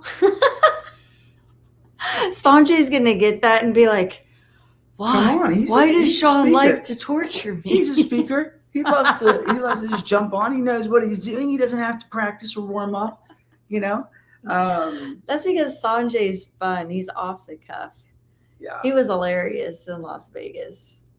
I think we had a lot of fun with him. Well, while we wait for Chuck, we can talk about some of our own exciting things that we feel like are going to be fun at ReefStock. Mm-hmm. So we've got 10 different speakers, right? We do. Well, we have speakers and workshops going on. So that'll be really interesting. Yeah. And so maybe we can talk about the speakers. I can just pull it up on here and we can scroll through them. Oh yeah. We'll see how well the TV wants to interact with us. Yeah. I set it up right before the thing and it just wouldn't work with the it would run it once and then that would be it. So let me see if I can be like an instructor over here and use my TV behind me. We're not turning on the water, boy. Dude. And so we did have a rotating speaker thing going on here, but for some reason the TV only do it like once or twice and then it ditches out on us. So Taras came on last week, right? Mm-hmm. And he's going to be talking about all the things copepod, right? And how important and critical those are for your reef. Yeah. And he's such a engaging speaker. I really love him. Taras super passionate. So you just don't want to miss this guy's talk. Even if you don't like copepods, this guy is so entertaining. Talk, you will definitely not fall asleep in his talk. You'll want to know more about copepods after hanging out with Taras. And then we talked to Harley. I talked about Harley with the last with Brittany, right? Mm-hmm. And Harley's from the Portland area, recently got married, so I grabbed this shot of him and put that in his speaker card. He's actually running a workshop on his tiny tanks, and that was something, it's kind of controversial. It's a tiny aquarium, and we've always said that they're more difficult. They're much more difficult. It's not advisable. Mm-hmm. But he's talking about what you can and can't do. Yeah, and they created a really neat guide that they have on their social medias. They have it on their website, and I believe that you can even request it whenever you do order your tank. They have this really neat guide that will list off really great invertebrates of the cleanup crew side and on the coral side, and then tiny fish that you can put in with your PNW tanks. And that is a really great starting point for so many hobbyists, especially people that are just getting into it, or maybe people who have kept large tanks. And with larger tanks, you know, you're more of the mindset of, I need a big fish. If I put this little fish in here, I'm going to lose it. So if you ever wanted to keep something like a panda goby, or even the small black clown gobies, yellow gobies, yellow clown gobies, you can actually keep those fish in those little tanks and you're never going to lose them. Like, go down the overflow box and live in your sump for the rest of their life. Right. You only see them every once in a while. But like a clown goby, that's not too small for a clown goby. Those little tanks like that. The little yellow ones? Yeah. Or are you thinking about the citron? Yeah, the citrons. Well, yeah, the citrons are too big. I'm talking about the little yellow clown gobies that have like the pink cheeks. Yeah, they're bigger. Than They're bigger. goby. They're bigger than the panda. Yeah. They're about the size of the neon cleaner. Right. Yeah. Oh, about the size. My first neon cleaner goby was called Dr. Tiny Tim. Dr. Tiny Tim? Yeah. Don't know why. I mean, he was tiny, and Tiny Tim was the first thing I thought of, and he cleaned the fish. So he's a doctor. So Dr. Tiny Tim. I like Don't that. knock it. It's a great That's name. cute. But That's the cute. lifespan's only a couple of years for a neon goby, so he died. Just That's sad. Mine always lived more Yeah. than that. 2 to 3 years. How do you know it was the exact one? Because I only ever had usually one in my tank. And if I had more than one cleaner goby, I went with the blue and the yellow. Or I would do a hybrid where they actually had the blue and the yellow that had bred together. Now, that one is a really excellent cleaner goby for like aesthetic coolness color purposes. Did you ever get that one? Hybrid neon cleaner? No. Wow, I mean, that's why out. yours must have lasted longer because Yeah, you got a maybe. hybrid. Or I mean, it's always the case that yours live longer than mine, apparently. So. I don't know. All right. So Back to these speakers. We've got we left off on Tia Davis, who's coming on next, so we don't have to introduce her. Harley's doing a workshop, and then we had Sumar Tawari on last week, and he's going to be he's going to do freshwater. Yes, but do you remember which? He wants to talk about plecos. It's not that particular pleco. It's like It's a bristlenose, right? No. I thought he said he was His going to do talk- bristlenose. His talk is on. Aha! Look who snuck in here. We have Rob. He's hanging out. Rob's hanging out. Rob's right here. Let's get him. No, Let's get him. Okay. All right, Rob, we're coming to get you. You're hanging out. Let's see her. There he is. Hey guys. You might. Oh no, you were unmuted. Look at that. Rob joined it in there. Hey, Rob, what is the name of Sumar's talk? I was looking it up because we're talking about the different speakers and what they're speaking about, and I was trying to pull up that his talk. I made the Samir's graphic, but I gotta find it. He's going to be talking about whip-tailed catfish. Tell Cat. catfish. Oh, I guess because I thought pleco. He talked about pleco earlier in the conversation. Right, he did that, but he's raising them, and he's going to try and bring one that's ready with eggs ready to hatch, and actually hatch them during his talk. That's going to be so cool. Yeah. To see that. Yeah, and he's a freshwater speaker, so it's kind of cool for him to represent the freshwater side of the show. He's very calm, demeanored, and relaxing when you listen to him. Not quite like Taras or myself, but someone that kind of eases, It's very ASMR education. And so, Rob kind of has that thing going for him too. So that's why he found Sumar, because they're friends. And then we've got Richard Ross. He is going to be talking about flow. I know, but I really want to know if he's contemplating bringing his new cat, because I just really want to see the cat in person because it looks so cool. His cat? Yes. You know that the cat flies. Yeah, we should find out. That'd be so funny. I mean, hey, has Richard, he registered it as a companion pet? I don't know. I'm sure we can figure it out. We've got time. I think his talk about flow will be very good. Him Yeah. and Jake used to talk about flow all the time and debate about that. I was there for Jake's flow talk in Houston not too long ago. So it'd be, you know, Rob's not going to let me go to Richard Ross's talk. He's making me work the entire time, unfortunately. Play forever, yes. And then we've got Mark Levinson. Everybody knows him, and he can do anything from a beginner talk to an expert talk. Yeah, I know. He can do a wide variety. He's talking about filtration, right? The elements of filtration, what types. Plumbing, different types of plumbing understandings. Yeah. Yeah. Right. Yeah, designing your sump appropriately from the get-go. Mm-hmm. Yep. That's good, because a lot of people, what they do is they buy a sump that is almost the exact same size as their stand. Yeah, they do.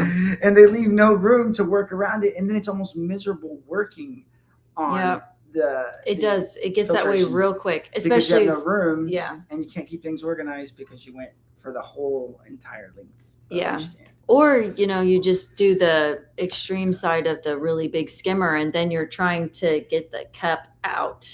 And then there's the ridge of the top of your sump tank, and now you're stuck. That's always my personal favorite to fight with. Yeah. So he'll help everybody avoid that. Trying to get the skimmer collection cup off without spilling it on yourself. No. Like, have you ever gone to someone's tank or even like messed up your own sump system where you go to remove the collection cup and you cannot get it through just the trim line of your sump? Yeah. Because now you've got to like do the tilt, but now you got to try not to tilt the skimmate on you or back into the sump. I haven't gone that far with it, because You just avoided cleaning the skimmer cup altogether.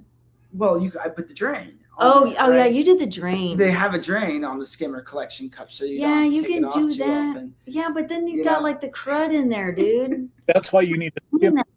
They are so nice. Which one? The skimmet collectors. Yeah, right. Yeah, but then you got the crud. Or does the crud just not collect as badly if you're always draining out? I take it off every once in a while, but a lot less. Okay. So I didn't have that back then when I was jacking with it much. Rob, what are you most excited about for the upcoming ReefStock? Oh, I think I'm most excited about seeing all of the folks and the cool things that they bring. And of course, for me, it's a chance to interact with our speakers, right? And getting to visit with people that I only see periodically. Yeah. Like you. Yeah, exactly. Like you and like Evie. I knew you were excited for me to see you, Rob. I'm very excited. So I should let you know, I got a hold of Chuck. He was experiencing some difficulty. He might jump into the waiting room, but if not, he'll try to get on at a quarter after.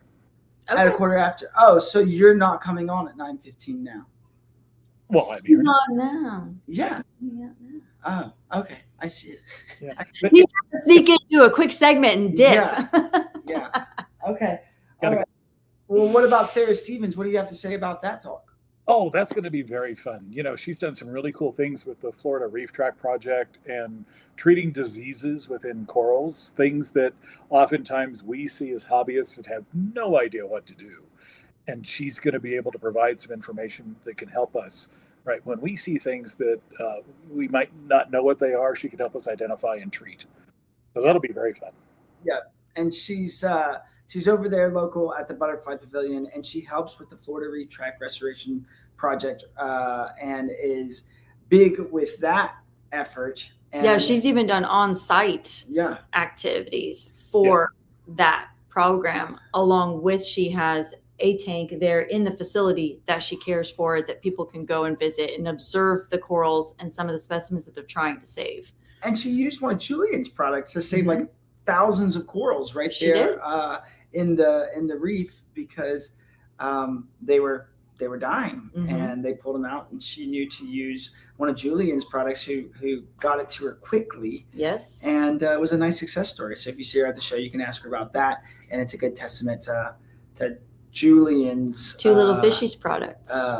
It was the Acro Power, right? Yep, it was Acro Power. Or Ghana Power, one of the two. No, it was Acro. It was Acro Power.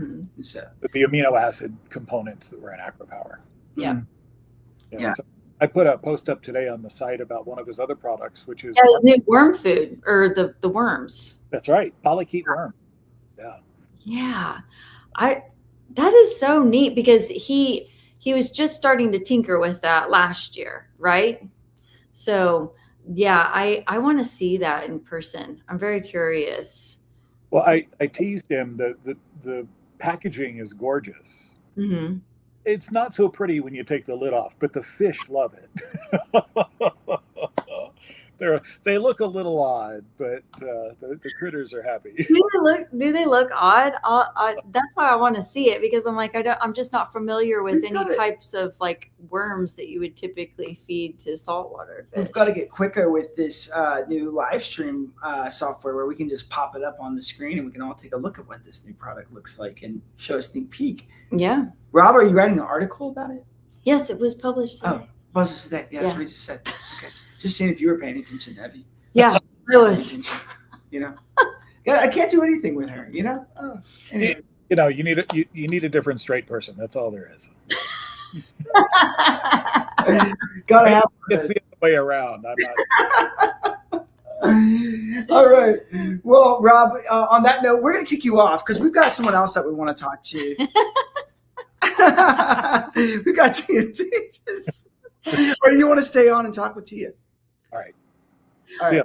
Bye, Rob. Thank you.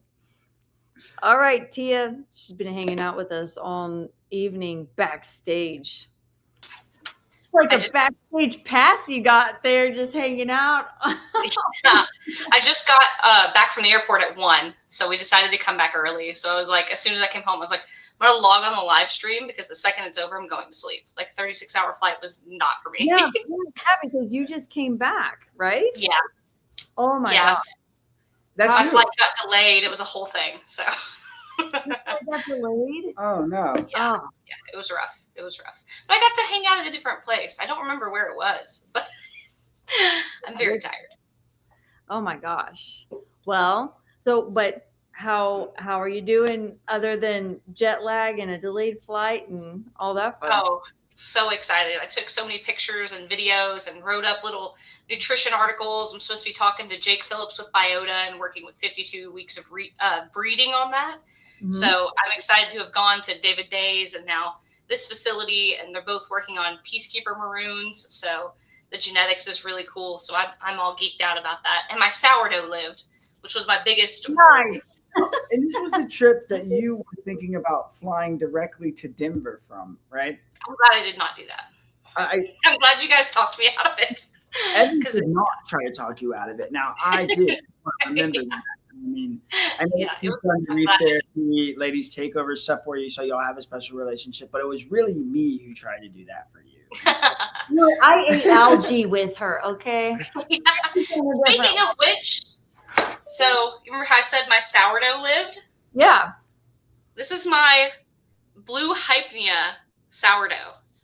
My second batch. That is so cool. Yes, and so I'm hoping that I can blend it with a normal wheat blend, and it'll be like blue and swirly and keep the color. I've tested on it twice with some bagels and some other colors, and I'm now selling it at like a pop-up shop. And so all the little homesteaders here in Tennessee are like, algae dyed bread. So it doesn't have any like red dye 40 or anything crazy in it. Mm-hmm. That is so cool. So after you've baked it, what's the shade that the algae is keeping at the higher temperature? Is that what it looks like? Same shade. It's the exact shade? So that's something people have been trying to nail down, because usually photocyanins like change when you heat it up.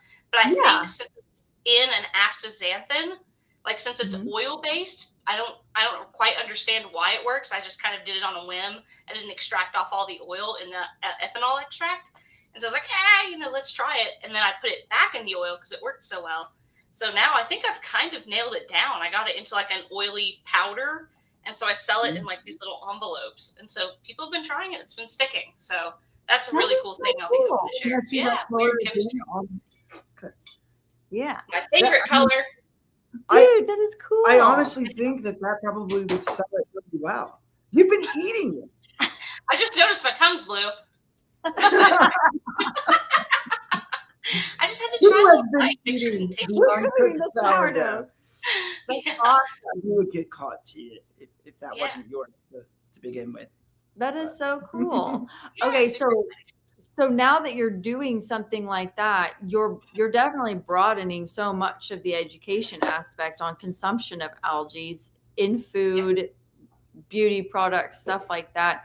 You're doing so many things. How do you pick something new to focus on, because you deal with so many cool things?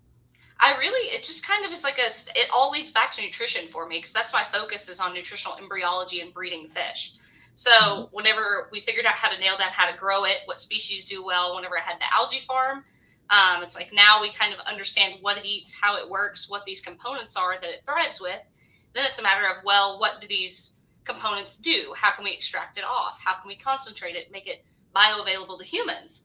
So it's just kind of incorporating yourself into your fish tank, which I don't think anyone's ever thought to do. So it's really cool to people are like, oh, I love Kato for nutrient exports. Or you could be the nutrient export and get the really weird ones. And then it's super fun. This is my favorite one right now. The Gracillera hyee. Its extract is pH reactive, kind of like a butterfly pea flower tea. Okay. So I did a little Galentine's Day with the shop I have a pop-up shop with. She was like, somebody donate something. And I was like, I don't think y'all are adventurous enough to eat algae, but let me make it a little bit more palatable and have color-changing lemonade. And so they loved it. They were like, oh, you need to do a kids class about it. You need to talk about it more on this thing. I was like, I'm really a fish person here. You're kind of going into out of my depth, but I can try. That is so cool though, because now you're really you're able to kind of broaden everybody's even curiosity about it, because algae is able to be so flexible across a multitude of industries, not just the aquarium one, because you're trying it out with different types of foods. It's also very popular to be put into certain types of supplements. It's in beauty care products. It's farmable if it's one that grows relatively quickly. That is so cool though, that you're doing all that. I can't believe it. I'm just glad that we can take the nutrients that we usually were removing, because phosphates and nitrates is usually why people do a water change. It's not necessarily the trace elements and the mineral and the salinity. It's just you want to get that one component out. So if it makes it easier for you to maintain your tank, and you can do some cool science with it and pull it off or feed it back to your fish, it's a true cycle instead of just oh, we're going to make these nutrients and then literally flush them down the drain. So I think it's so cool because they're overgrowing. I don't need it. It's over all of it. Yeah, that's great. And it gets people more interested in different species of algae too. Whereas a lot of people are just like, oh, I bought this one thing and it melted, or it got a bunch of hair algae on it. I don't understand what I did wrong. I'm never going to try it again. Whereas it's like, hey, let's keep you trying with different things that are available. Amanda Macro Lady's got a bunch of different species she's doing now. I've noticed pretty much every fish store in Florida, Caribbean is now offering random macroalgae. They're not labeling it right, but at least you can buy it, So that's cool to see that people are really getting into it.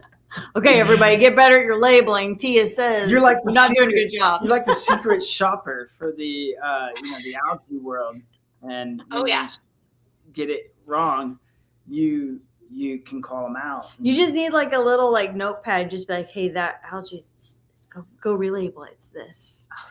Well, I told you, I think I talked about it in my I think it was Reefapalooza, New York. I bought every Kato that was available online.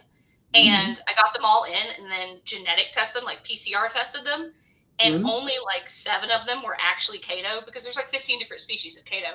And only 3 or 4 of them is the Brillo type that Jake Adams liked, that talked about the refugium export. And then a couple of them were straight up hair algae. It was just wads of hair algae. A couple of them were not even the growth points. It was just the tops of Caulerpa. And they just picked all the tops off and said it was Kato. It was crazy. But no, I have those slides that I usually talk about in my which algae, which macroalgae is good for the aquarium. So I can throw that into my talk at ReefStock Denver. But that was 21 months, I'm pretty sure. Yeah. So are you going to do anything that's interactive on your talk? I feel like you should totally do algae eating samples. Oh, dude.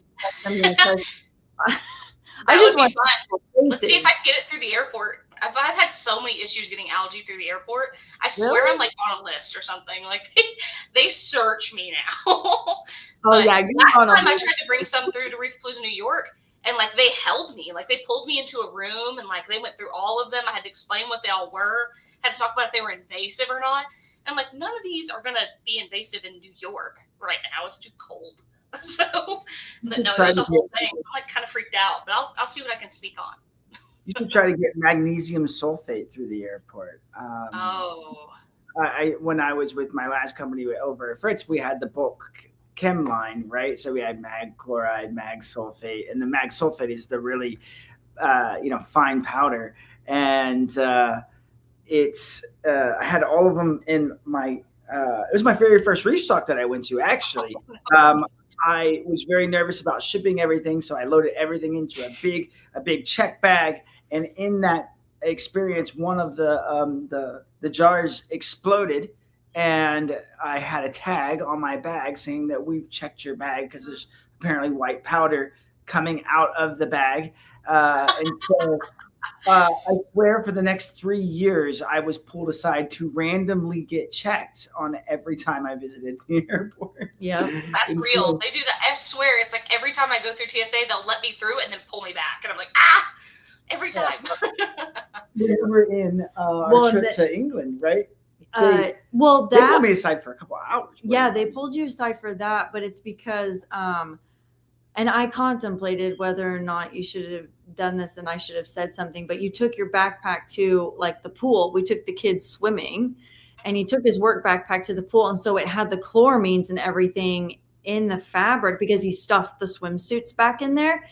And then they did like the little stick and they're like, there's ammonia. They didn't know. There's stuff in your backpack, sir. And we were just like, yeah, what did you do? I was confident that I haven't done anything that, Yeah, I was just would like, be a what could it violation have to the been? standards of England. Yeah.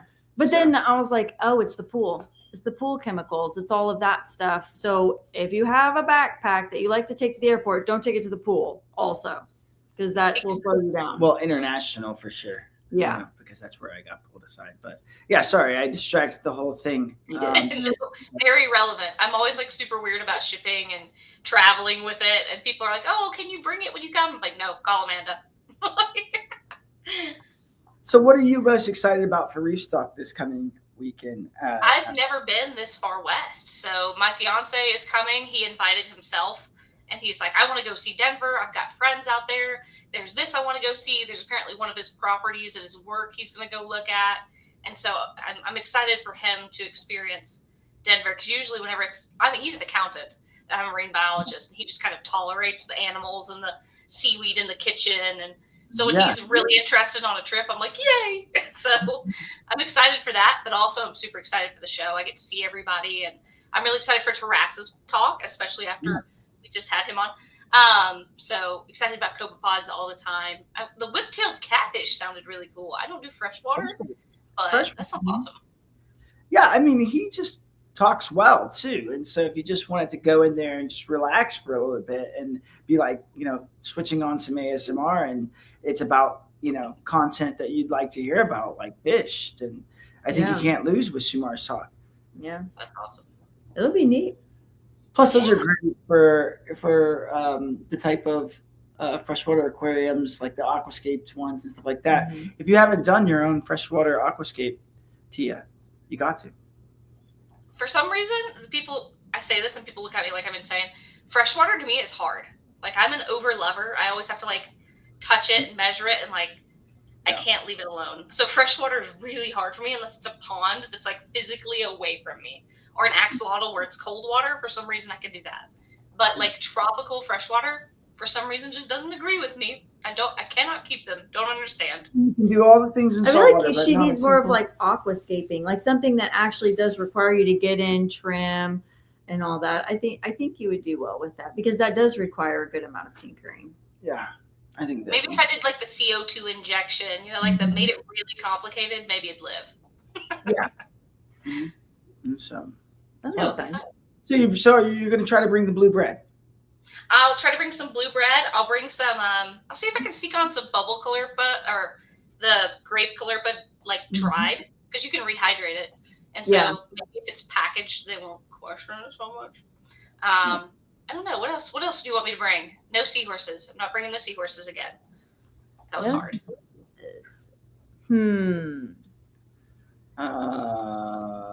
I feel like there's like, did you you were gonna make like an algae salad like cookbook or like ingredient list or something? Because I was like, yeah, I really want to try that. She could just email you that. Yeah, but I thought I'm cooking up a book. I'm cooking a book. It's 192 pages. I sent it to a publisher, and they're like, "This is a hefty read." And there was no diagrams, no pictures, just SOP and text. And he was like, "You gotta figure this out." So I think I'm gonna make call it like a reef cookbook, and then make the other one like a boring one.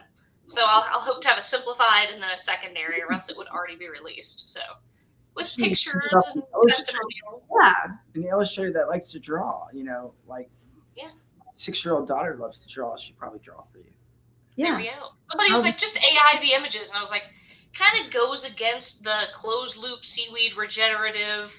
Kind of cleaning up after AI. Actually, I don't think that would be very conducive. But yeah, maybe I just need to find a 6-year-old. Just have them draw a picture of pretty red. It might be everything that you need. You never know. Yeah, might be. Maybe. I can't guarantee you anything. No, and there also might be like anime-esque looking characters with it. Maybe eating it from a woman. She tends to incorporate a lot of them too. There we go.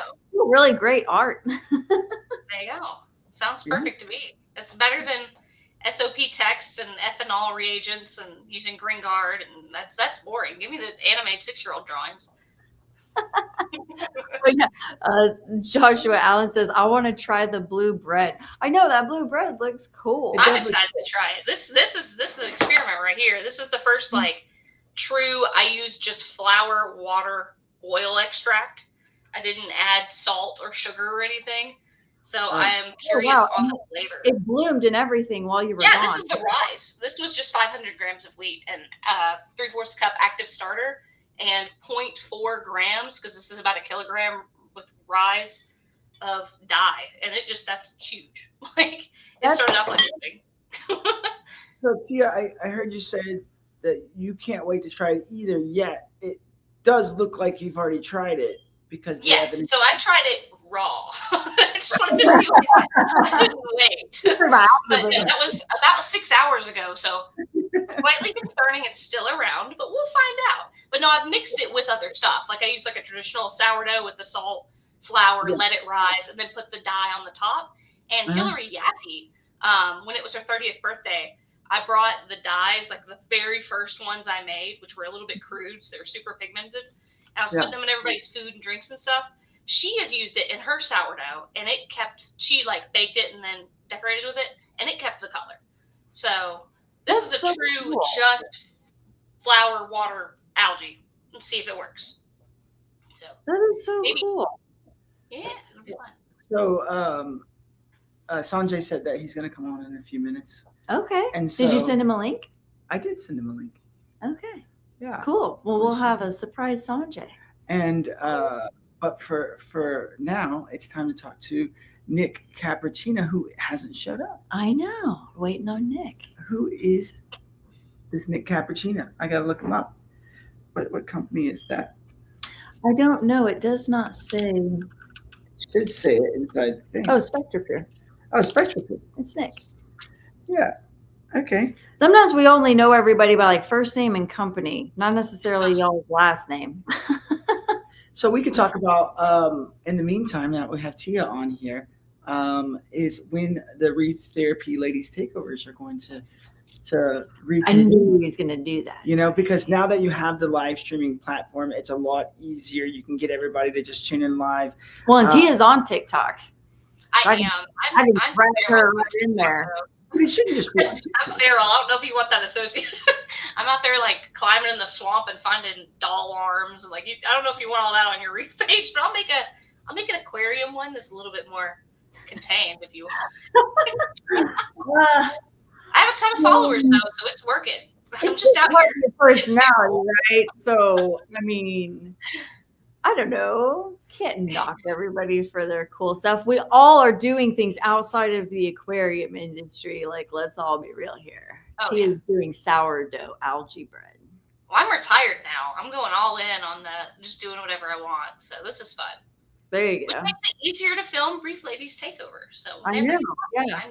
Well, so let me see here. So we have me with a camera. We will have 2 other videographers with a camera. So we probably do need to just round up some of us ladies and just do a ladies takeover during ReefStock. And then I need to just start actively working with you on like, what does your schedule look like? Who can we bring in and chat with and talk to?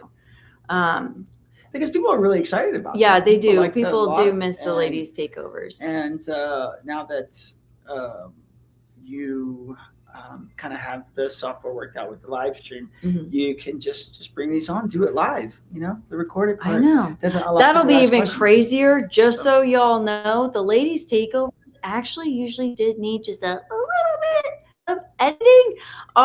So we're all gonna have to behave ourselves if we go live.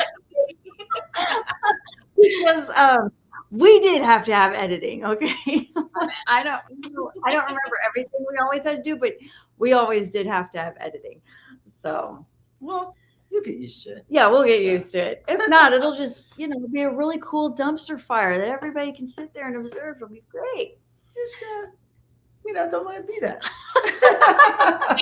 What I'm hearing is maybe don't go on about the different regional barbecues. That's what I'm hearing. I do remember that. You just go on with a list of things to talk about, and if you get into a jam, you just pivot. We'll just pivot to something else.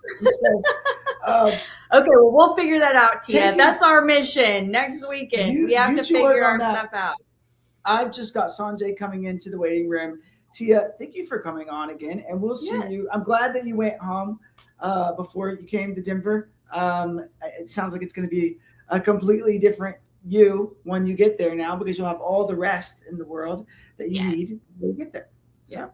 All right. Thank you so much. See you soon, Tia. See ya. Bring on Sanjay. Hello. Sanjay, what's going on? I made it. You did. This is what Sanjay looks like on a normal day. Hold on. Let's there you go. You forgot your hat for the talk. Yeah. That's my Jake coral hat. Yeah. Jake gave me a frag of that coral. It was like the size of a dime. Mm-hmm. Back when he was an undergraduate student in South Carolina. Wow. And I was giving a talk there, and after the talk, he took me to his lab, and I came home with a couple of frags, and this was one of them. Yeah. Well, that's it basically was growing huge, and I had to actually transfer it to Joe Yaulo so he could put it in his big tank. And it's a good thing I did that, because my tank crashed after that. So, but did you get it to tank crashed? Or I would have after lost it. Yeah. Yep. And so it's healthy now at the Long Island Aquarium? Yes, it is. All right. Excellent. Unless Joe killed it, but Joe doesn't kill corals. No, he's actually very good at breeding the sun polyps. But he had an unfortunate crash about 5 or 6 years ago. Joe did, right? 4 or 5 years ago. Well, he redid the whole tank. It was overrun with he had a pods and everything else. Yeah. Mm-hmm. Yeah, they were just so prolific that they were actively eating the tissue. Because when we went out there, he was telling us a bit about it, because he had just rescaped like the whole front area of the big tank. And he had all of the babies that he had started to repropagate towards the very front. Remember seeing all those guys when we visited? Mm-hmm. I like Joe's tank is cool. I still want to go there. The hat is there now. The hat is there now. Yeah. Well, so your talk coming up, not this weekend, but next weekend at ReefStock, is about the unfortunate event that happened last year that kind of crushed the souls of everybody in the industry when we saw that you were having some trouble, which really kind of, if Sanjay has trouble, then none of us are invincible. Power outage for 3 days will get you. Yeah. Mm-hmm. So that's how it triggered off, was a power outage for 3 days, which kind of threw everything out of whack. And do you have a backup generator now? I had a mini backup plan, which wasn't enough. Right. Yeah. So that very first night basically took out that big tank completely. Wow. But my other tanks also survived. Process very well. Yeah. So there's a lot to still be learned with all of the experience that you had, and you're still documenting all of the wins and the coming back and everything. So the death has happened. It's in the past. Mm-hmm. I decided that after some serious thought that I might give it one more shot and not retire from the hobby yet. Not yet. So basically, that's what I'm going to talk about. I didn't want to throw everything away. I said, I'm going to put everything I've learned over the years and try to revive this tank. Mm-hmm. Everybody told me you could just dump everything and restart. I'm like, nah, there's no fun in that. There's no challenge in that. Yeah. So I set a goal, and I said within 4 to 6 months, I wanted to just revive this tank and bring it back. Right. And sure enough, in 6 months, I was able to actually put corals and fish into it. That's amazing. So yeah, maybe in 2 years it'll be really nice. You reused all of your rock work, or did you use all the rock? I used the sand. I just kind of said, I'm just going to keep everything and try to see if I can revive the tank. Wow. So even the sand, that's really interesting, because so many people typically they'll definitely get rid of the sand. Yeah, I like that you've reused it. Yeah, I want to see if I can come back with that same sand. I didn't do too many water changes either. And so you're going to talk about what this process has been like over the last 6 months, resetting up the aquarium, salvaging everything that you could, and what your struggle, what were your struggle points and what were your wins on your talk? Yeah, I mean, also I've been keeping track of. I've been testing every month and a half or 2 months, doing aquabiomic tests to see how the bacterial composition might be changing.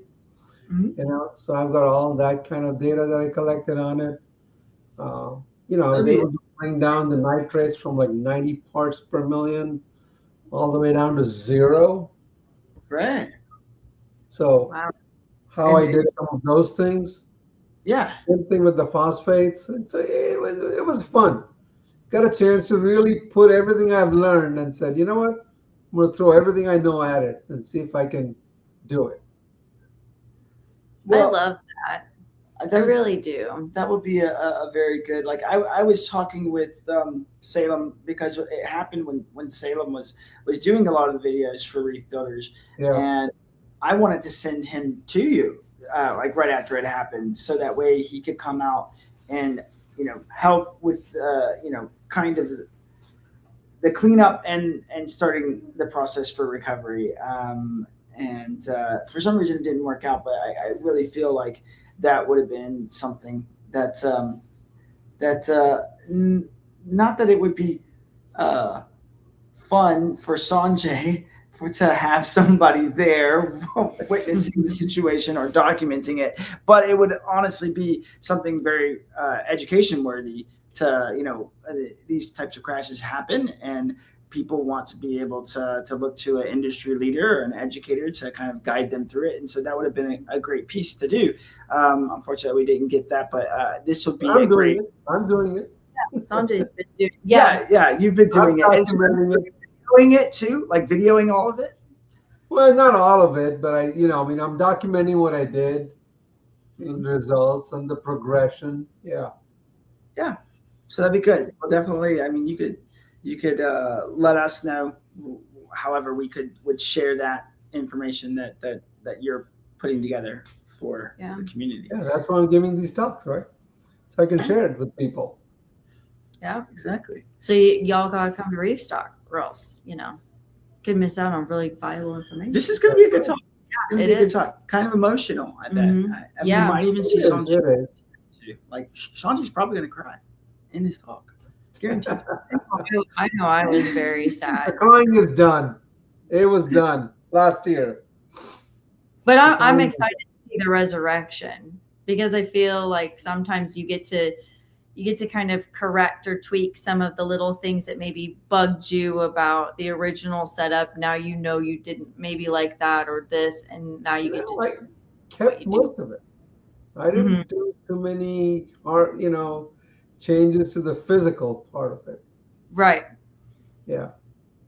I like that. I'm excited to see it grow. Yeah. I was reading here. It says, "Oh, I think it might be a good idea, to see if you guys have any questions in the chat." I'm sure. Oh, that's somebody commenting on something else. Yeah. Well, this is going to be a good talk, Sanjay. I am always, me. I've had you at every single show I could possibly get you at, back from my previous event to now, and so definitely going to be always ReefStock speaker, so long as he doesn't just rage quit or something. And well, if you pick the dates properly, yes. That was always good thing you moved it up. See, it's a good thing you moved it up this year, because usually what happens is you put the ReefStock right at the start of my spring break. Right. And, yeah. It's so hard to not be with my grandkids during my spring break. Yeah. But so this time you moved it up, and that worked out really good. That was the pure reason why we did it, because I remember Rob coming to me and he was like, "Which weekend do you want to go with?" And I was like, "Wait a minute, I think that's when Sanjay is going to have his kids for spring break, and so we can't do that. Yeah, we won't get Sanjay, and this is going to be a good talk this year, one that he's probably going to get very emotional at, and I want to be able to see that." And so that's what I said, and we went with the weekend before. Good job. Well, there is your sneak peek at what is to come with Sanjay coming up at the not this weekend but next weekend, February 28th and March 1st. You can buy tickets on our website, reefstock.show, and this is going to be a good talk. And there's so much else to do. What are you most excited about to come to the event? I love going to all these events. Yeah, I get to meet all my friends. I get to hang out with all my friends. I get to see cool corals and whatever else you guys have there. Right. So for me, it's a blast. Do you still consider Raj one of your friends, or is he falling off? The list? He's on the borderline right now. He's just kind of barely hanging on there. Raj has been my friend for a long time. Can't shake him off yet. Can't shake him off. I called him to come and be on this one because we had confusion on the last one. He sent me an email, right? Like, "Hey, do I need to be on this live stream?" And I didn't see it. I swear. And then I messaged him after the live stream, and I was like, "Yeah, I didn't do that on purpose, bro." And he was like, "I don't know." And so I called him specifically, and he's still upset with me for not bringing him on the last one. And so he didn't come on this one just for good measure. But we'll see that ReefStock. He has technical difficulties. The whole compacting now thing that happens with people's emails. This guy, it does not get along with this guy. He emailed me right at the same time Rob was emailing me back. You got to use AI, to read your emails for you and tell you what to do. Look for the hidden ones, right? Yeah, look for the hidden ones. Why didn't you just text me? Show me a text. Before you get upset about it, right? I'm really curious as to what Rich Ross has dragged me into with this beef stuff. Yeah. All of a sudden, I find that I'm part of this reef beef thing after my talk. Did you not know that? Was that really surprising? I didn't know that. Yeah, I saw that come in and on the thing, because that's why I thought you were talking, because in the email that came from Rich, which I thought was his email scheduling his time to come on the live stream, I saw something about you, And I just assumed that you were signing up to come to the thing. So I messaged you last week. It was like, what time are you coming on? Here's your link. And you were like, I'm not coming on. Like, no, what are you talking about? And so, yeah, he'll be there talking about flow, and that'll be a good time. I don't know what you're going to talk about on the reef beef side. Something I didn't even know I was supposed to be on it until there you he are. said something. Until he said something on the show, and people said, "Hey, I hear you're going to be on reef beef." I go, "Really? Doing what?" You gotta get a wig that looks like Ben. I gotta look like Ben Johnson. That might be hard to do. You just gotta get long brown hair. There might be some like clearance Halloween costumes that maybe. Incorporated I'll let Rich handle that part. Make Rich the wardrobe guy. He can be say, here's how you're going to dress, here's where you're going to sit, and here's what you're going to say. You'll do all that. Okay. I didn't know that you will be that agreeable, or I'll start, sending you more instructions for your talks. I do what people say, I just do it. Well, Sanjay, thank you for coming on. It'll be fun to see you, and maybe have a drink and just catch up with you. And I look forward to seeing both of you, and it'll be fun catching up. Yeah. Yes. All right. Thank you, Sanjay. You're running around that I don't get a chance to talk to you anyway. So that's because you hang out with Raji the entire time. Nobody wants to come near him. Like it's. No, this time would be worse. I'll have Raj and Rich to hang out with. Just kidding. All right. We've got Chuck that has come on. He wasn't here for his correct time slot, so we're gonna go ahead and shame him when we bring him on here. But thank you, Sanjay, for coming in. All right. And you really kind of saved us from Chuck not coming on. So we'll talk to him about the inconvenience that we put in front of you. So, thank you, Sanjay. Right, see you guys in a week. All right. Bye. Okay. All right. Here we go. You've got some splaining to do, Yeah. My splaining to do is that I'm at my son's track meet. And I'm in a parking lot trying to get good light. Well, you do sign up for these things, and you kind of sign up. Yeah, I know. But until I truly listen to my wife, you're like, it'll work out. It'll work out. Yeah, no, I was like, until I truly listen to my wife, who tries to tell me, "Hey, by the way, you have a track meet to go to." I'm like, oh, yeah, I forgot about that. Yeah. Are you as I'm trying to get all kinds of work done before, getting over there into Denver on Sunday. Are you a Cowboys fan, Chuck? Yes, sir. Die hard, baby.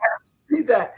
It's been an unfortunate run, but I'm a yeah, for the last 30 years. Out here in Dallas, we've just been talking about 30 years ago. So, but that's what I'm saying. My poor kid, I've groomed him since he was in the womb to be a Cowboys fan. So now he knows no better of the good days, so he can only go up from here. It's good that you were successful. I have my son who's challenged. Like, I think he's going to be a Cowboy fan, but he's considering the Kansas City Chiefs for some reason, probably because don't do that. Don't do that. It's okay. Their run is done, baby. Their run is done. Yeah, you saw. It's going to be doomsday. But let's talk about what you're bringing to ReefStock, Chuck. You've been in this industry for a long time. I see you at all the shows, very knowledgeable and helpful. So you're going to be you recently moved from your last company, which you were there for many years, and took over the national sales effort of Higer. And you've done very well. You've gotten a lot of your products out there.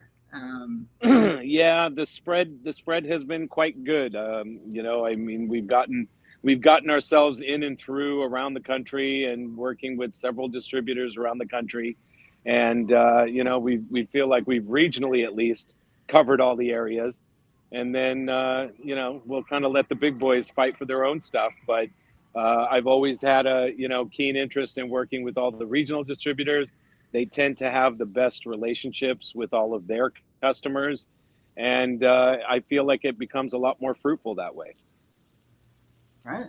Well, you certainly had some success.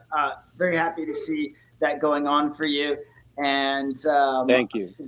Are you going to be bringing to ReefStock? Is there anything new that you are launching, or any product giveaways? Yeah, so we're not really launched. We've got a lot of new products that we have been now in-house developing. That is our own Higer factory, our own research and design products now. So I am going to be bringing some of those out. We're working with some DC pumps, some heaters, mixed of cleaning kits and things like that, that are kind of the blend of some new products that we're going to be showing.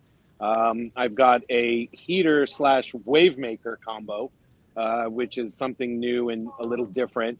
So I'm hoping people like the idea of seeing that kind of thing and kind of, multiple wattages and sizes on that.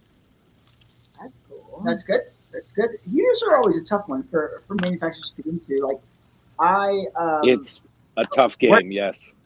Yeah, I've worked and consult with a few manufacturers, and the people they bring up, should we do heaters? And I'm like, no, stay so far away from that.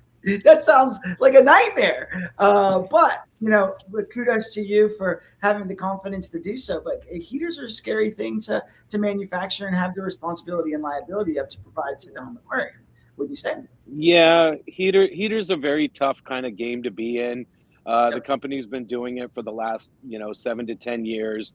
Have really gone through and worked with all these different heaters, done a lot of due diligence and testing on them.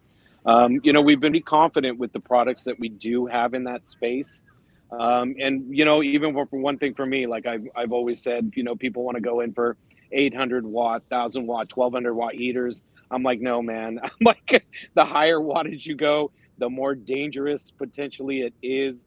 I'm more on that app side to, hey, take 2 lower wattage heaters. So you end up getting one backup just in case one fails.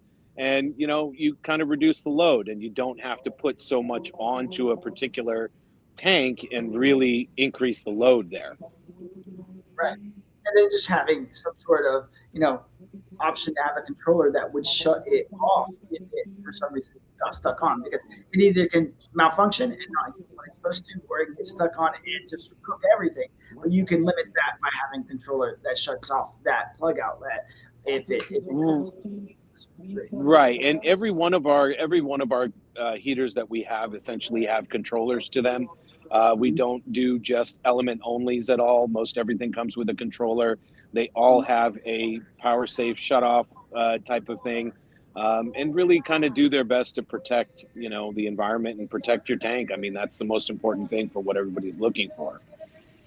So a lot of those heaters essentially have those fail safes built into it, which is very big to make sure that that's in there. I mean, you see a lot of those element only type heaters have a little bit of a dial controller and stuff like that on there, and doesn't really tend to do the job, and it's not very safe from that in an environment perspective. Well, glad to hear that you have that. And again, stress is yours, not mine. To deal with Exactly. Yeah, you take the liability, brother. But it's been exciting to see you grow that brand. Because before it was like you were waiting in the wings to jump out there and take off on the track. And so it's good to see that you're finding that success, probably with a lot of responsibility. Probably not as fun anymore at the shows, and you don't stay up as late. Yeah, right. Now it's like I have to be the one to be to bed early, but that has not historically happened yet. Oh, okay, good. Well, then you can still hang out later. Yeah, that's not a problem. Hey, I may be old, but I'm not that bad off yet. I talked to your old, your friend Manny, right? And you worked so many years with Manny. And I asked him if he was coming, and he's going to try to make it on Saturday. He's got some family things he's working with, but hopefully he does. And yeah, he's been. Yeah, he's been a little tied up. He's been a little tied up with stuff. You know, he's had a lot of things going on with his family, and so he's trying to, you know, work through the, you know, what life brings to us along with work at the same damn time. Yeah, he's running that hotel, right?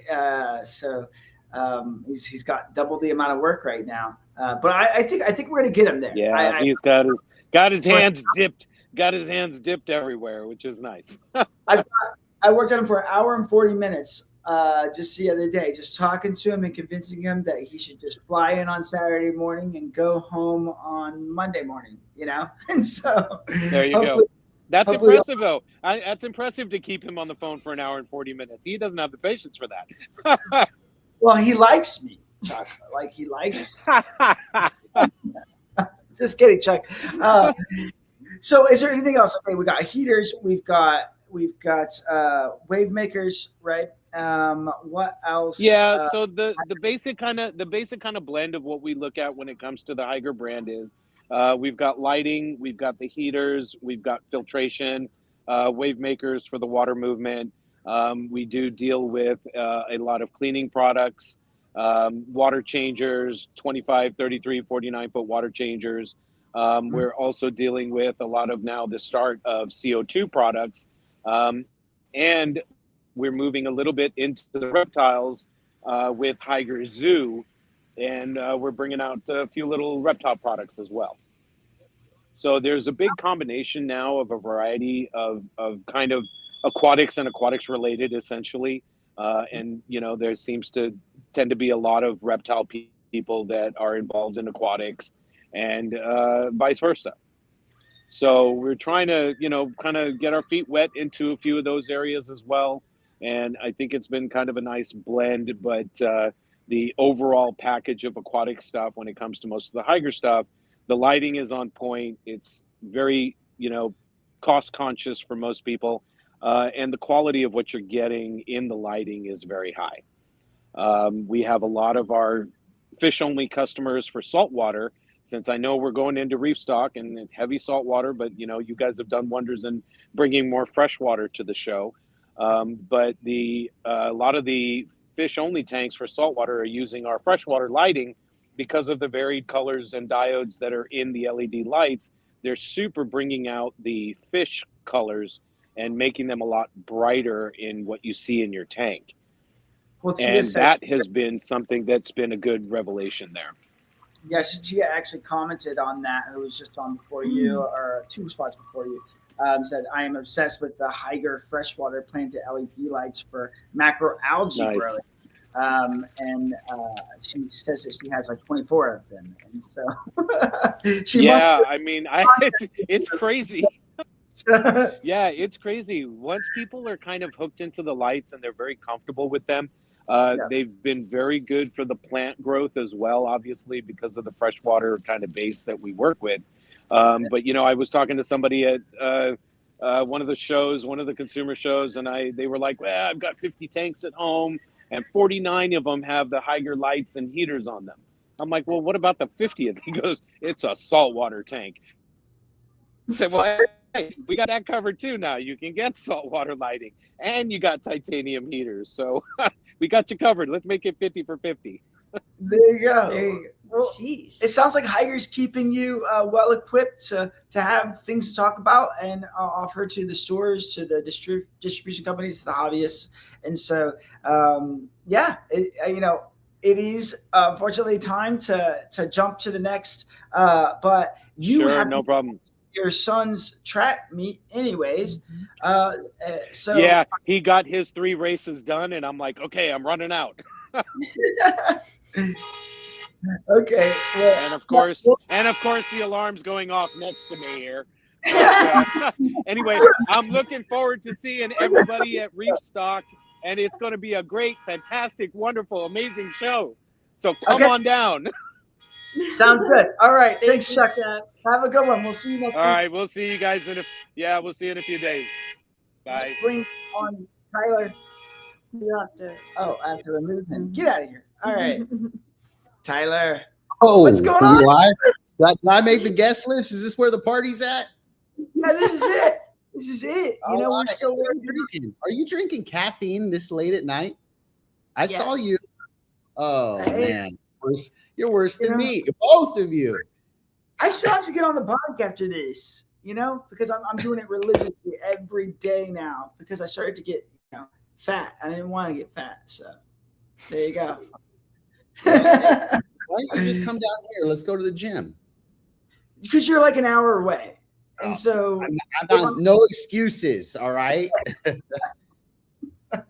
So it'd be like 2 hours round trip and then the workout. And you probably work out for like 2 hours. And so that'd be half my day. No, like 45 minutes. 45 minutes. So it's 3 hours of my day. No, I'm just gonna do the bike. I'm not trying to put on muscle mass, just the bike, just my Peloton over here, back behind the ring. You can't see it. So so how have you been, Tyler? How's the family? Dude, I'm doing great. Things are going really good. You know, just grinding and hustling every day. You know how it is.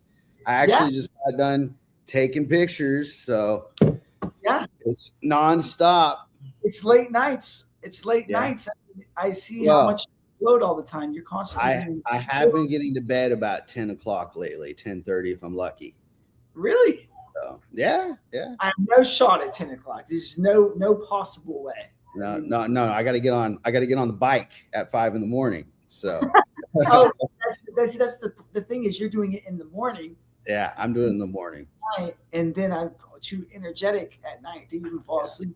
But I'm worn out. Like right now, I'm already falling asleep over there on the couch waiting on this live stream to go. I'm like, man, this is too late to be doing this stuff. Why are you getting old so fast? Dude, look at all these wrinkles, man. You look younger than me. Wait, how old are you? I'm 41.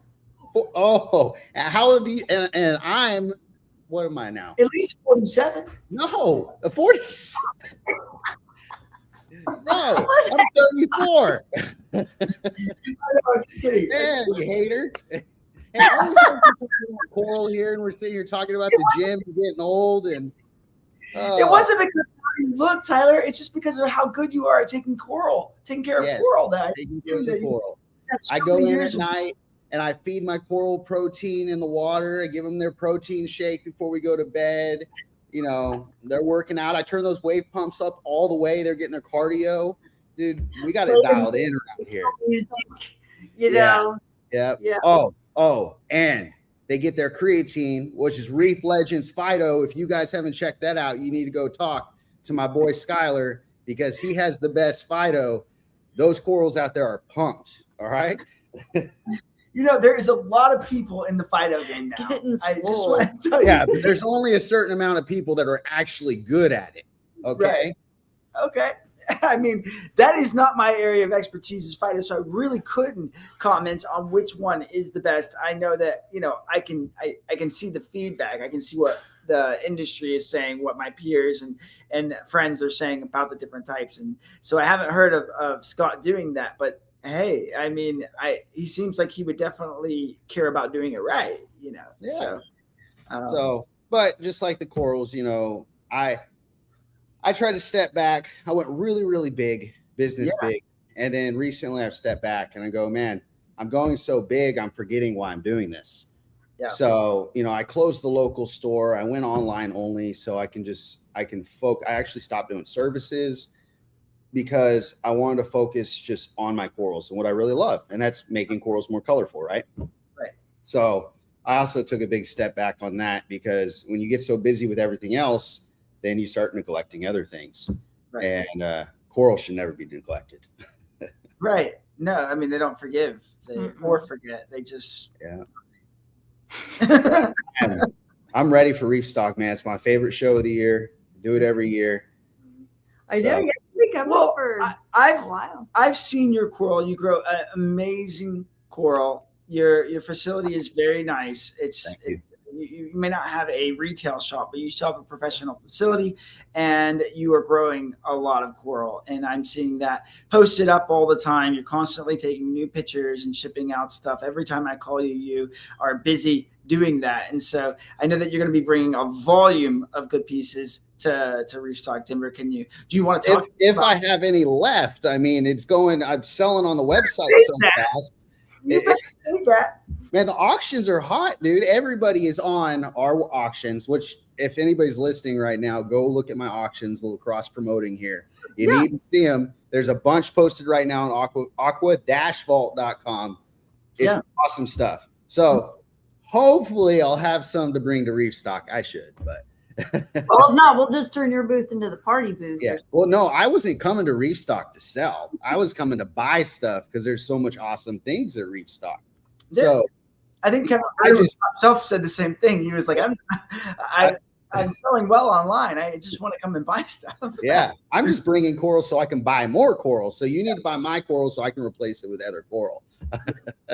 Yeah. So, well, but, I'm yeah, glad I love that you show. are coming, and because you're fellow Texas boy, and so I always love when you come to the events, but you bring in the heat. When you started coming to my last event, you were brand new, and you just had the craziest booth with so much cool stuff in it, and so yeah, I'm still sure have that booth. One day I'll break it out of the storage.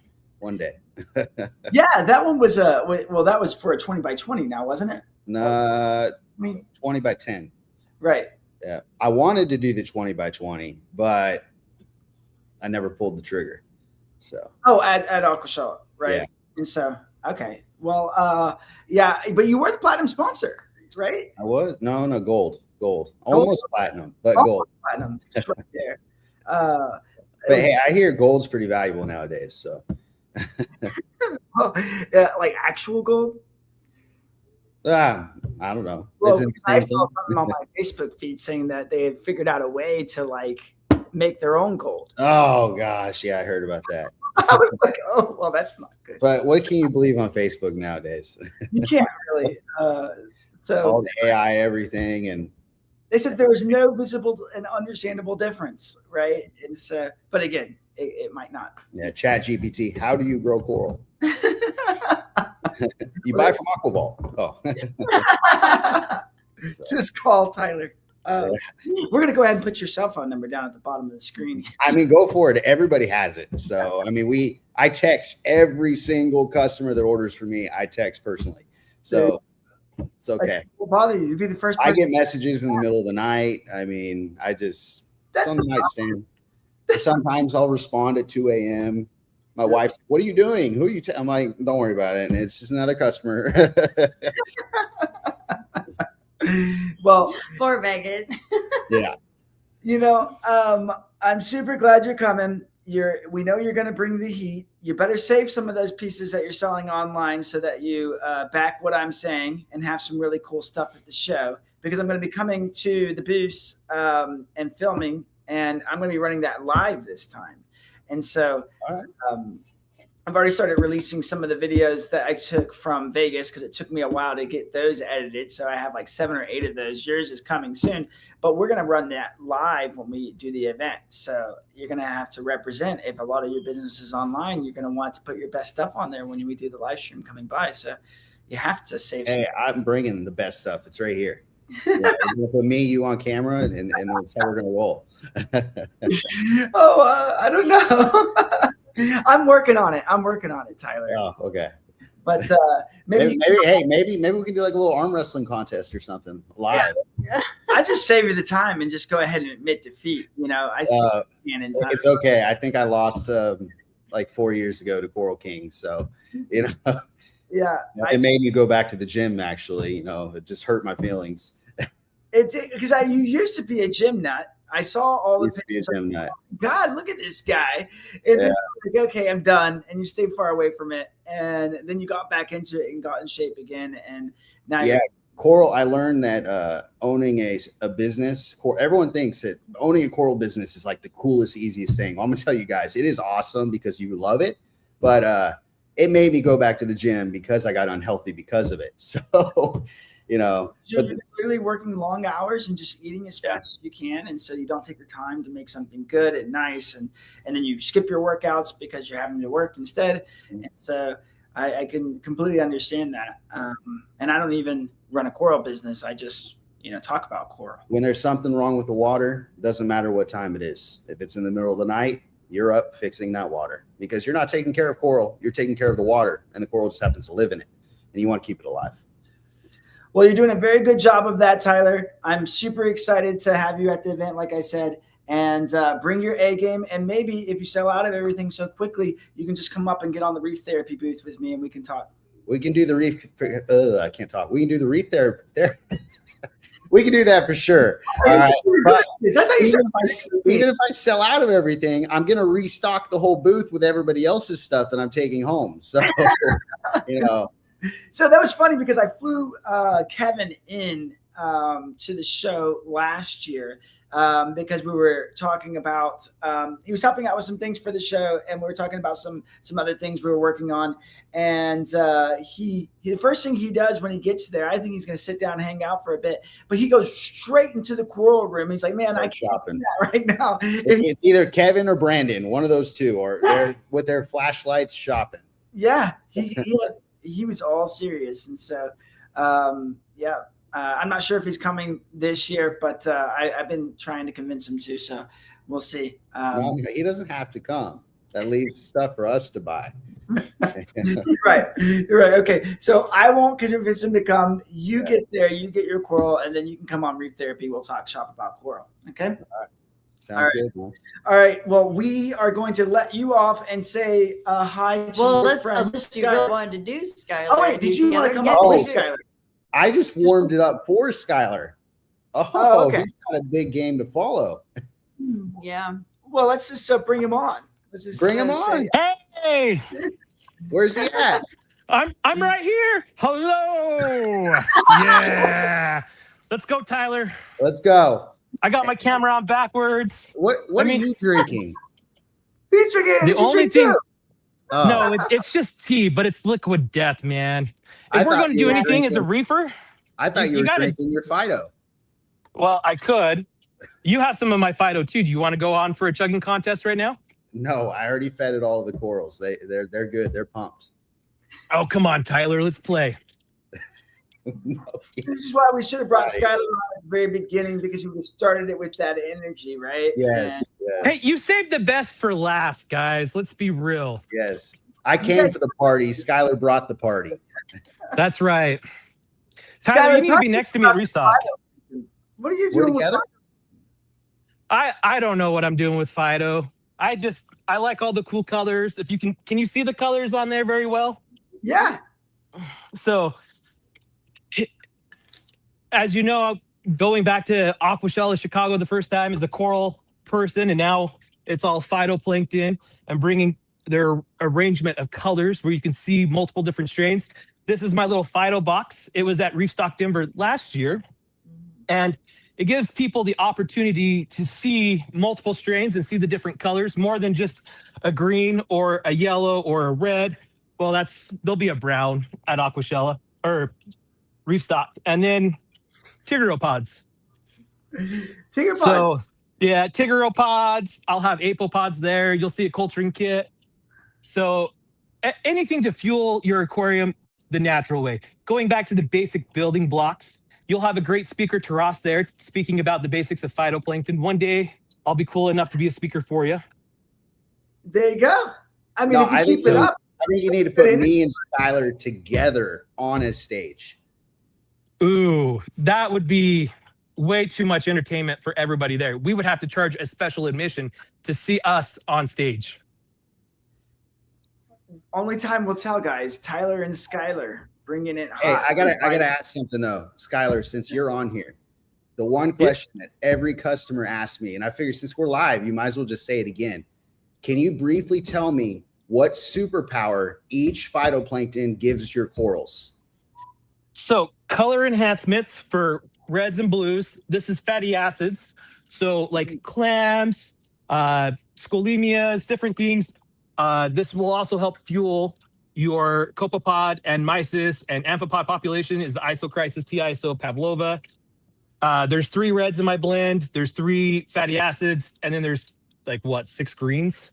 And then the greens will do everything. I know a lot of people love Nanochloropus. It's the least one that I add onto it. I like to add more of Tetraslimus chui. It doesn't have a hard shell. And then there's different sizes of greens. Tetraslimus chuai is a really large one. Donelia is a pretty moderate one. Isochrysis is a really tiny one. And then Rhodomonas is about a little bit bigger than that. So your greens are a good overall basic. They reproduce heavily in your tanks. They're easy to fuel. They don't need any fertilizer. Whereas like your Isochrysis will need more nutrients to function. And then the reds don't last in tanks very long. But color enhancement, fatty acids, overall general health. And you can do the same with the greens. These don't last that long. Rhodomonas is going to have a shelf life in a fridge of like 14 to 21 days. Isochrysis is going to be 21 to 35-ish days. And so if you're feeding a blend that's longer than that, you're not getting the benefits of those phytoplanktons. So you're now starting to offer the phytos and the tiger pods, right? Copepods, right? The copepods. How do people get them from you? Is this something that they just buy at your booth? Is this something that, if they know you locally, or is this something you're shipping out? I ship out nationally, Monday, Tuesday, Wednesdays. You can find me at rlutah.com. You can search copepods. It will pull up. It usually comes up in the top few searches. So. Oh, okay. All right. Which is Reef Legends. The RL yes, stands for Reef. Yes, I had a knee issue and I didn't realize that my domain had expired while I was under, and somebody wants like $10,000 for my old domain and I'm not paying for it. So that's why it's rlutah now.com. You could have just spelled it with like another F or another A. I also own reef-legends.com. I haven't switched it over either, but Reef-legends sounds better than I just wanted something a little shorter to spell. I'll figure it out. Everybody knows who I am. I've been around forever. I'm like the plague. Hey, I met Skylar before I was even a business owner. That's how long he's been doing it. That's back when he was good at coral. Now he's just good at phyto. Hey, coral. I'll bring a coral that everybody will drool over at ReefStock just to make sure that everybody still knows I'm up there. If that's my pink tip elegance, I'm taking it home after. Oh, well, I can bring a pink tip elegance too, man. All right, guys. I got to take off. But how Skylar just talked about his phyto, now you know why my corals are so nice, because Skylar's phyto is the best. All right. I'll see you guys later. Thanks for having me tonight. Hey, Tyler. All right. Well, Skylar, so I met you upon coming into the industry, and you were a well-known coral expert that would travel around and sell your coral around the country. You still do that. You still are a coral expert. You're adding the phyto expertise and this adventure along with the coral, right? Correct. I usually don't take corals to shows. If you are a select person that can come over and see all the raceways, you can come over and see all the coral farms and get a pretty good deal. I'm now consumed with phytoplankton on a daily basis. Do you consume phytoplankton on a daily basis, or are you consumed with phytoplankton? You know what? There's so much phytoplankton going around, it's insane. Have you seen like my big tubes that I have that are 65 to 90 gallons? Of phyto? Yeah, phyto. No, I haven't. Have I not shared a picture with you? I don't think you should send me a picture of your phyto tubes. Oh, well, if I pause the camera, I can sneak out there. It is loud in the farm, but I could sneak out there and show you some glory.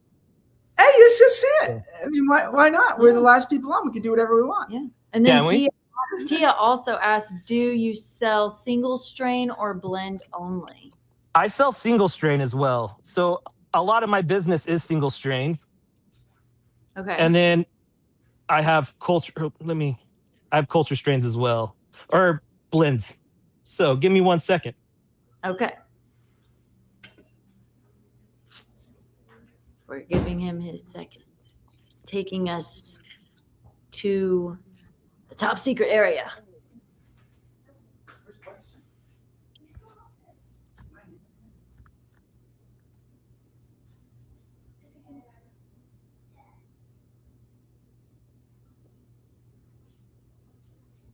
All right.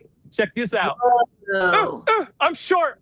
I'm 5'10", and those. I mean, that shows you. Here's a little sneak peek. So how many gallons does that hold? So this one right here is one of the smaller ones. This one holds about 65 gallons. This one right here is going to hold about 75 gallons. They were all supposed to be the same size, but they're not.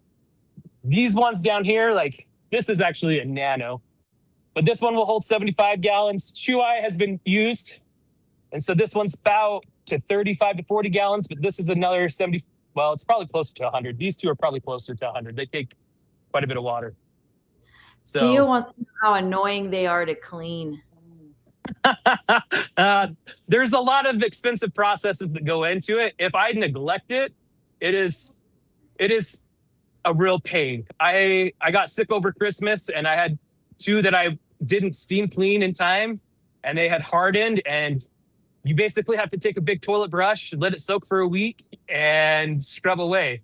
And I hated life because these suckers are tall. Like I could fit if I wasn't so fat inside of them. I mean, the ones down below, yeah. That's crazy. So you have to go in a specific order whenever you're dealing with the whole process and the grow out. So they transfer from one to the next. So is that how you do with all that? So the big Fido tanks, I basically use to feed all my copepods. There's copepods up above here. There's more. This is like a triple decker. This is what I was working on before. It never ends. So if you're buying a strain from me that is a feeding strain, I divided it up into a poultry strain, which is grown in 1 gallon glass jars. It's harvested with sterile equipment. And then the 6.5 gallon carboys that are, let me rotate. Sorry, I'm not very good at this gizmo. But these are what you get when you buy a feeding strain that is out of the 6.5 gallon carboys.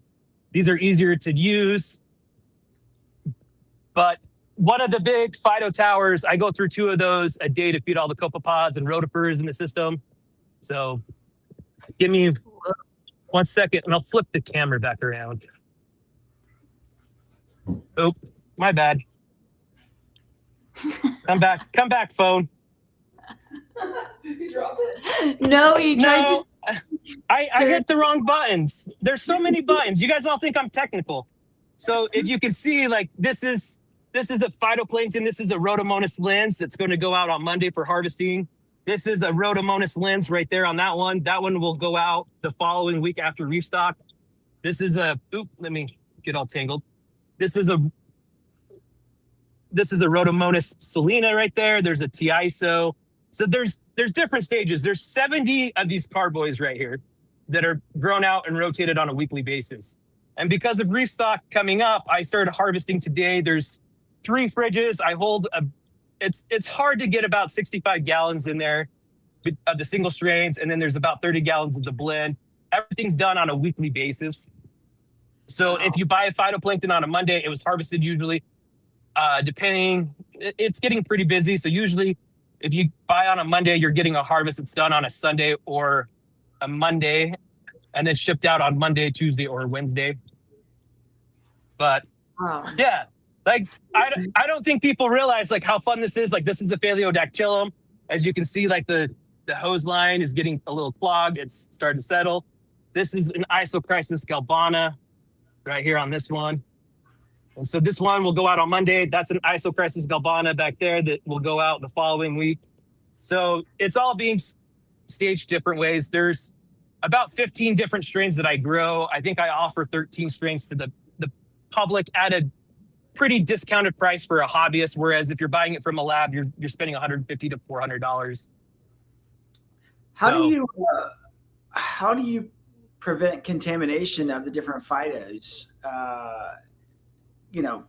Basically cross-contamination into each other because you can't have some types go airborne, right?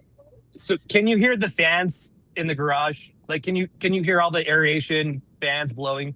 No, I don't hear it. So my AirPods are working great. So like these right here are going to get replaced.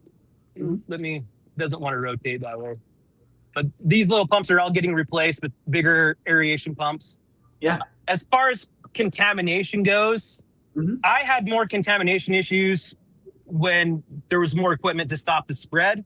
As far as these go down here, none of these here are reused. These all get harvested, they all get sent out, or they get fed. So what comes out of here, I'm not worried about. To me, it's kind of like a fruit tree, right? So you're going to have different things in your air regardless. The more things you have to sanitize, the more issues you're going to have. These all get bleached. They all get sanitized. Obviously, you don't ever want to pull out the stopper. This one's going to be done tonight. But I don't have very many issues of cross-contamination. If I got it in my ladder, I can go up another level, and you can see 71-gallon jars that are set up. Yeah, I also saw you had the plastic coming down on one of the doorways there. So I assume. Oh, no, that is a top-off reservoir that runs to the coral system. Oh, okay. All right. So that's a 150-gallon RO system up above. So this whole thing is climate controlled, but there's no real contamination if you sanitize over and over. When I come out here and play around, it's a lot of rubbing alcohol, it's a lot of bleach, it's a lot of muriatic acid, and then like copepod strains are separated into different sections, and so you have all the Tisbees in one row. Once you touch your Tisbees, you're sanitizing again.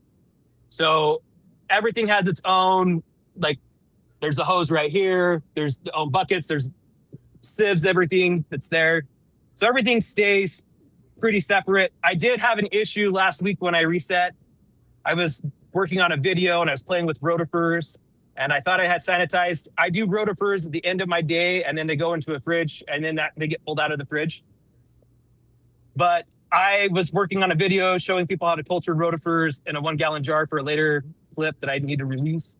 And I had washed my hands with Dawn Power Wash, and then I sprayed down rubbing alcohol, and I reset 4 tanks, and all 4 of those tanks now have rotifers in my Apocyclops.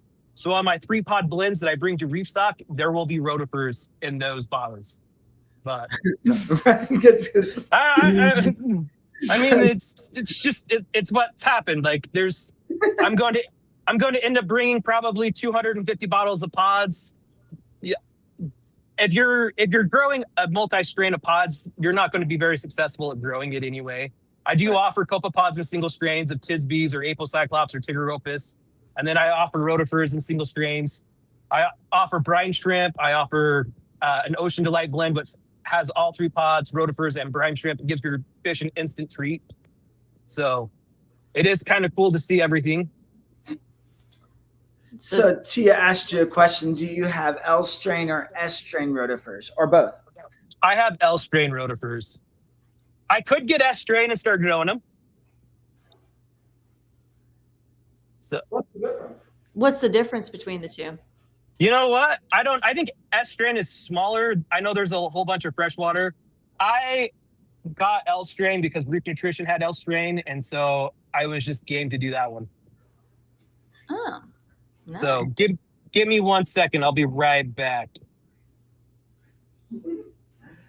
Yeah, we can just pop those questions right on the thing from now on. So I can't see the questions. Yeah, well, I think that it depends on like if you can see it on your screen. Sometimes they show up really tiny on the phone, so you can't really read them. Well, you can actually you can show. Hold on, let's see here. Size and I can see. Fish. Needed strain. See, Tia's the expert. Strain. We're gonna have a lot of phytoplankton experts at the show with Ross being there. Yeah, and Ross, then, Tia, and then you have Vanessa doing homebrew, and then you have you doing your phyto, and then you have Chad doing his phyto. And so there's a lot of phytoplankton at this thing. And so it's interesting because everybody's doing it. Everybody's getting into this wave because it is so important to reefing. And I think it might create a need for more people doing it regionally, because the fact is that there's a shorter shelf life on different types of copepods, different types of phytoplankton. So you can't just be one national company shipping from one source. I guess you could, but you have to deal with that shelf life. Okay, situation. so like that one. So this is 3-pot blend in here, as my camera wants to rotate around. Can you? The reflection is bad. I gotta play around with the cameras. I can see them. Yeah. Can you? Mm-hmm. So the 3-pot blend will end up oop. There's the whole house. It's a mess. House tour. I gotta try to hide. I don't know how to run this Gimbo or whatever this thing is called. Like, I bought this a long time ago. I've never played around with it. I did put on a wireless mic, but then I realized I couldn't hear you guys onto it, so I had to switch to the AirPods really quick. And then I figured I'd give you a walk around tour and play around. Yeah. Well, I'm just glad that it didn't the camera didn't turn and somebody's up back there. No, that only happens at your house. Yeah, I mean, I could turn it around. You could see my 9-year-old just waiting for me to get off the live stream. Yeah, we've got like a dog. And then you got come over here. This one over here that's just been knocking over the light. This guy, he's Aww. Like no. He's gotten pretty impatient. So, but well, thank you for coming on, Skylar. It sounds like you have a lot of cool stuff that you're going to be bringing to the show. Not as much as what I was, used to back in the day, where you're bringing so much coral. This is now the phytoplankton era, and it looks like you've taken it pretty seriously. You've got a pretty big facility there. There's a lot of stuff going on. I had no idea you would take that on. Like I would guessed that 5 years ago. Like Skylar's going phyto. I had no idea either. Not even what was it, 24? My first time being at ReefStock with you guys. Like I had no idea this is where it was going to head down either. But can I offer your viewers a discount to the website tonight? Hey, sure.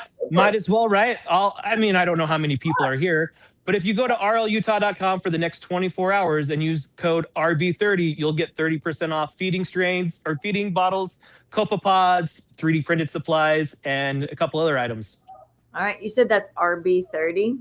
RB30. Well, Evie can make a post for you as well. And keep it to the people here that are live with us, right? No, yeah. I don't care what you guys do. Well, but it's already 10:03. I think we've already kept their attention for so long that you might have. Let's see, we have 21 people on right now. So only 21 people. You don't want us to advertise it to the world. It would be too much. 30% off. So that's the biggest discount I've done outside of Black Friday. So that's just something special, I'm sure it will get around. You guys can do whatever you want with it. It's just something that's here for your viewers while they're watching. I appreciate your guys' time. Hopefully it was fun tonight. I was working still, and I got on camera. I'm like, I still have a shirt with chlorine bleach stains all over it. I got to go switch and kind of still. Anyway. Okay. We would have still accepted. I loved your entrance. That was good. Tyler thought you were going to jump out in a clownfish shoot, but if I had a little bit more time, I needed 2 more minutes for the clownfish suit. So you said we should have a phyto and pod panel. We probably should. I mean, would there be arguing? Would it get vicious? That's the only thing. No, we're all nice to each other. Yeah. Well, yeah. I mean, I've seen anybody get a little, Yeah, a pod and phyto panel. There was an phytoplankton company maybe 7 or 8 years ago that he got pretty aggressive with it, and then he kind of disappeared a couple of years later. People don't like when you get aggressive, so the industry just kind of voted him out. And so, but yeah. So I didn't know how cutthroat these phyto companies get with each other, because they're all kind of going against each other. I know how it can be in salt. I know how it can be in bacteria.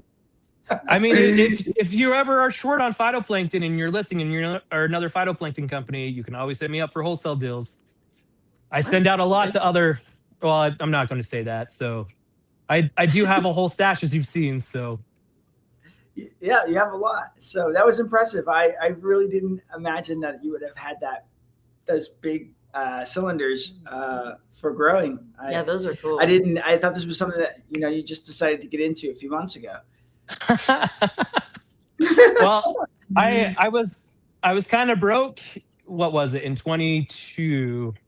And in 23, after watching Terras's video about Rhodomonas selena, I was game on, and I started growing 12 gallons to feed to my raceways and Brandon Hill, who I don't know if he was back on tonight, but he was on last time. And Yeah. he came over and started seeing the differences. And I mean, I used to give him phytoplankton, and then I started taking it with me while I had corals, and it became more popular. And it got harder to sell corals as everybody was taking up my time with phytoplankton. And then I was forcing my kids to come along with me, and my kids are teenagers now, and they don't want to come. And so I focus. I understand I know. Yeah, you do. Like my kids. Take 3 hours. My kids used to collect 50% of the cells and of the corals, and then they decide, I know, they're like, Dad, it's not worth it anymore. We're gone all weekend. We want to do other things, and we have enough money to do activities that we want to do, and you guys spoiled them, and now I just talk about phytoplankton the entire time. There you go. I mean, what a change. It happens quick. It feels It does like happen. I don't understand it, but it does happen super fast. Well, I think Tia's already shopping on your website. Size and oh wow, she is going size different baby fish eat. Okay, all right. Yeah, Tia's definitely shopping. All right, we're gonna good. Scott, because we've been going for Skylar. Sorry, Skylar. We're gonna ride this up, Skylar, because we have got to, eat some dinner and end up the live stream. And this little guy over here is really giving me a hard time. So, hey, go spend time with your family, man. Thanks for having me on. Skylar, we'll see you at ReefStock. See you next weekend. All right, and then don't Thanks, forget, guys. Where do they go to use the 30% off code RB30?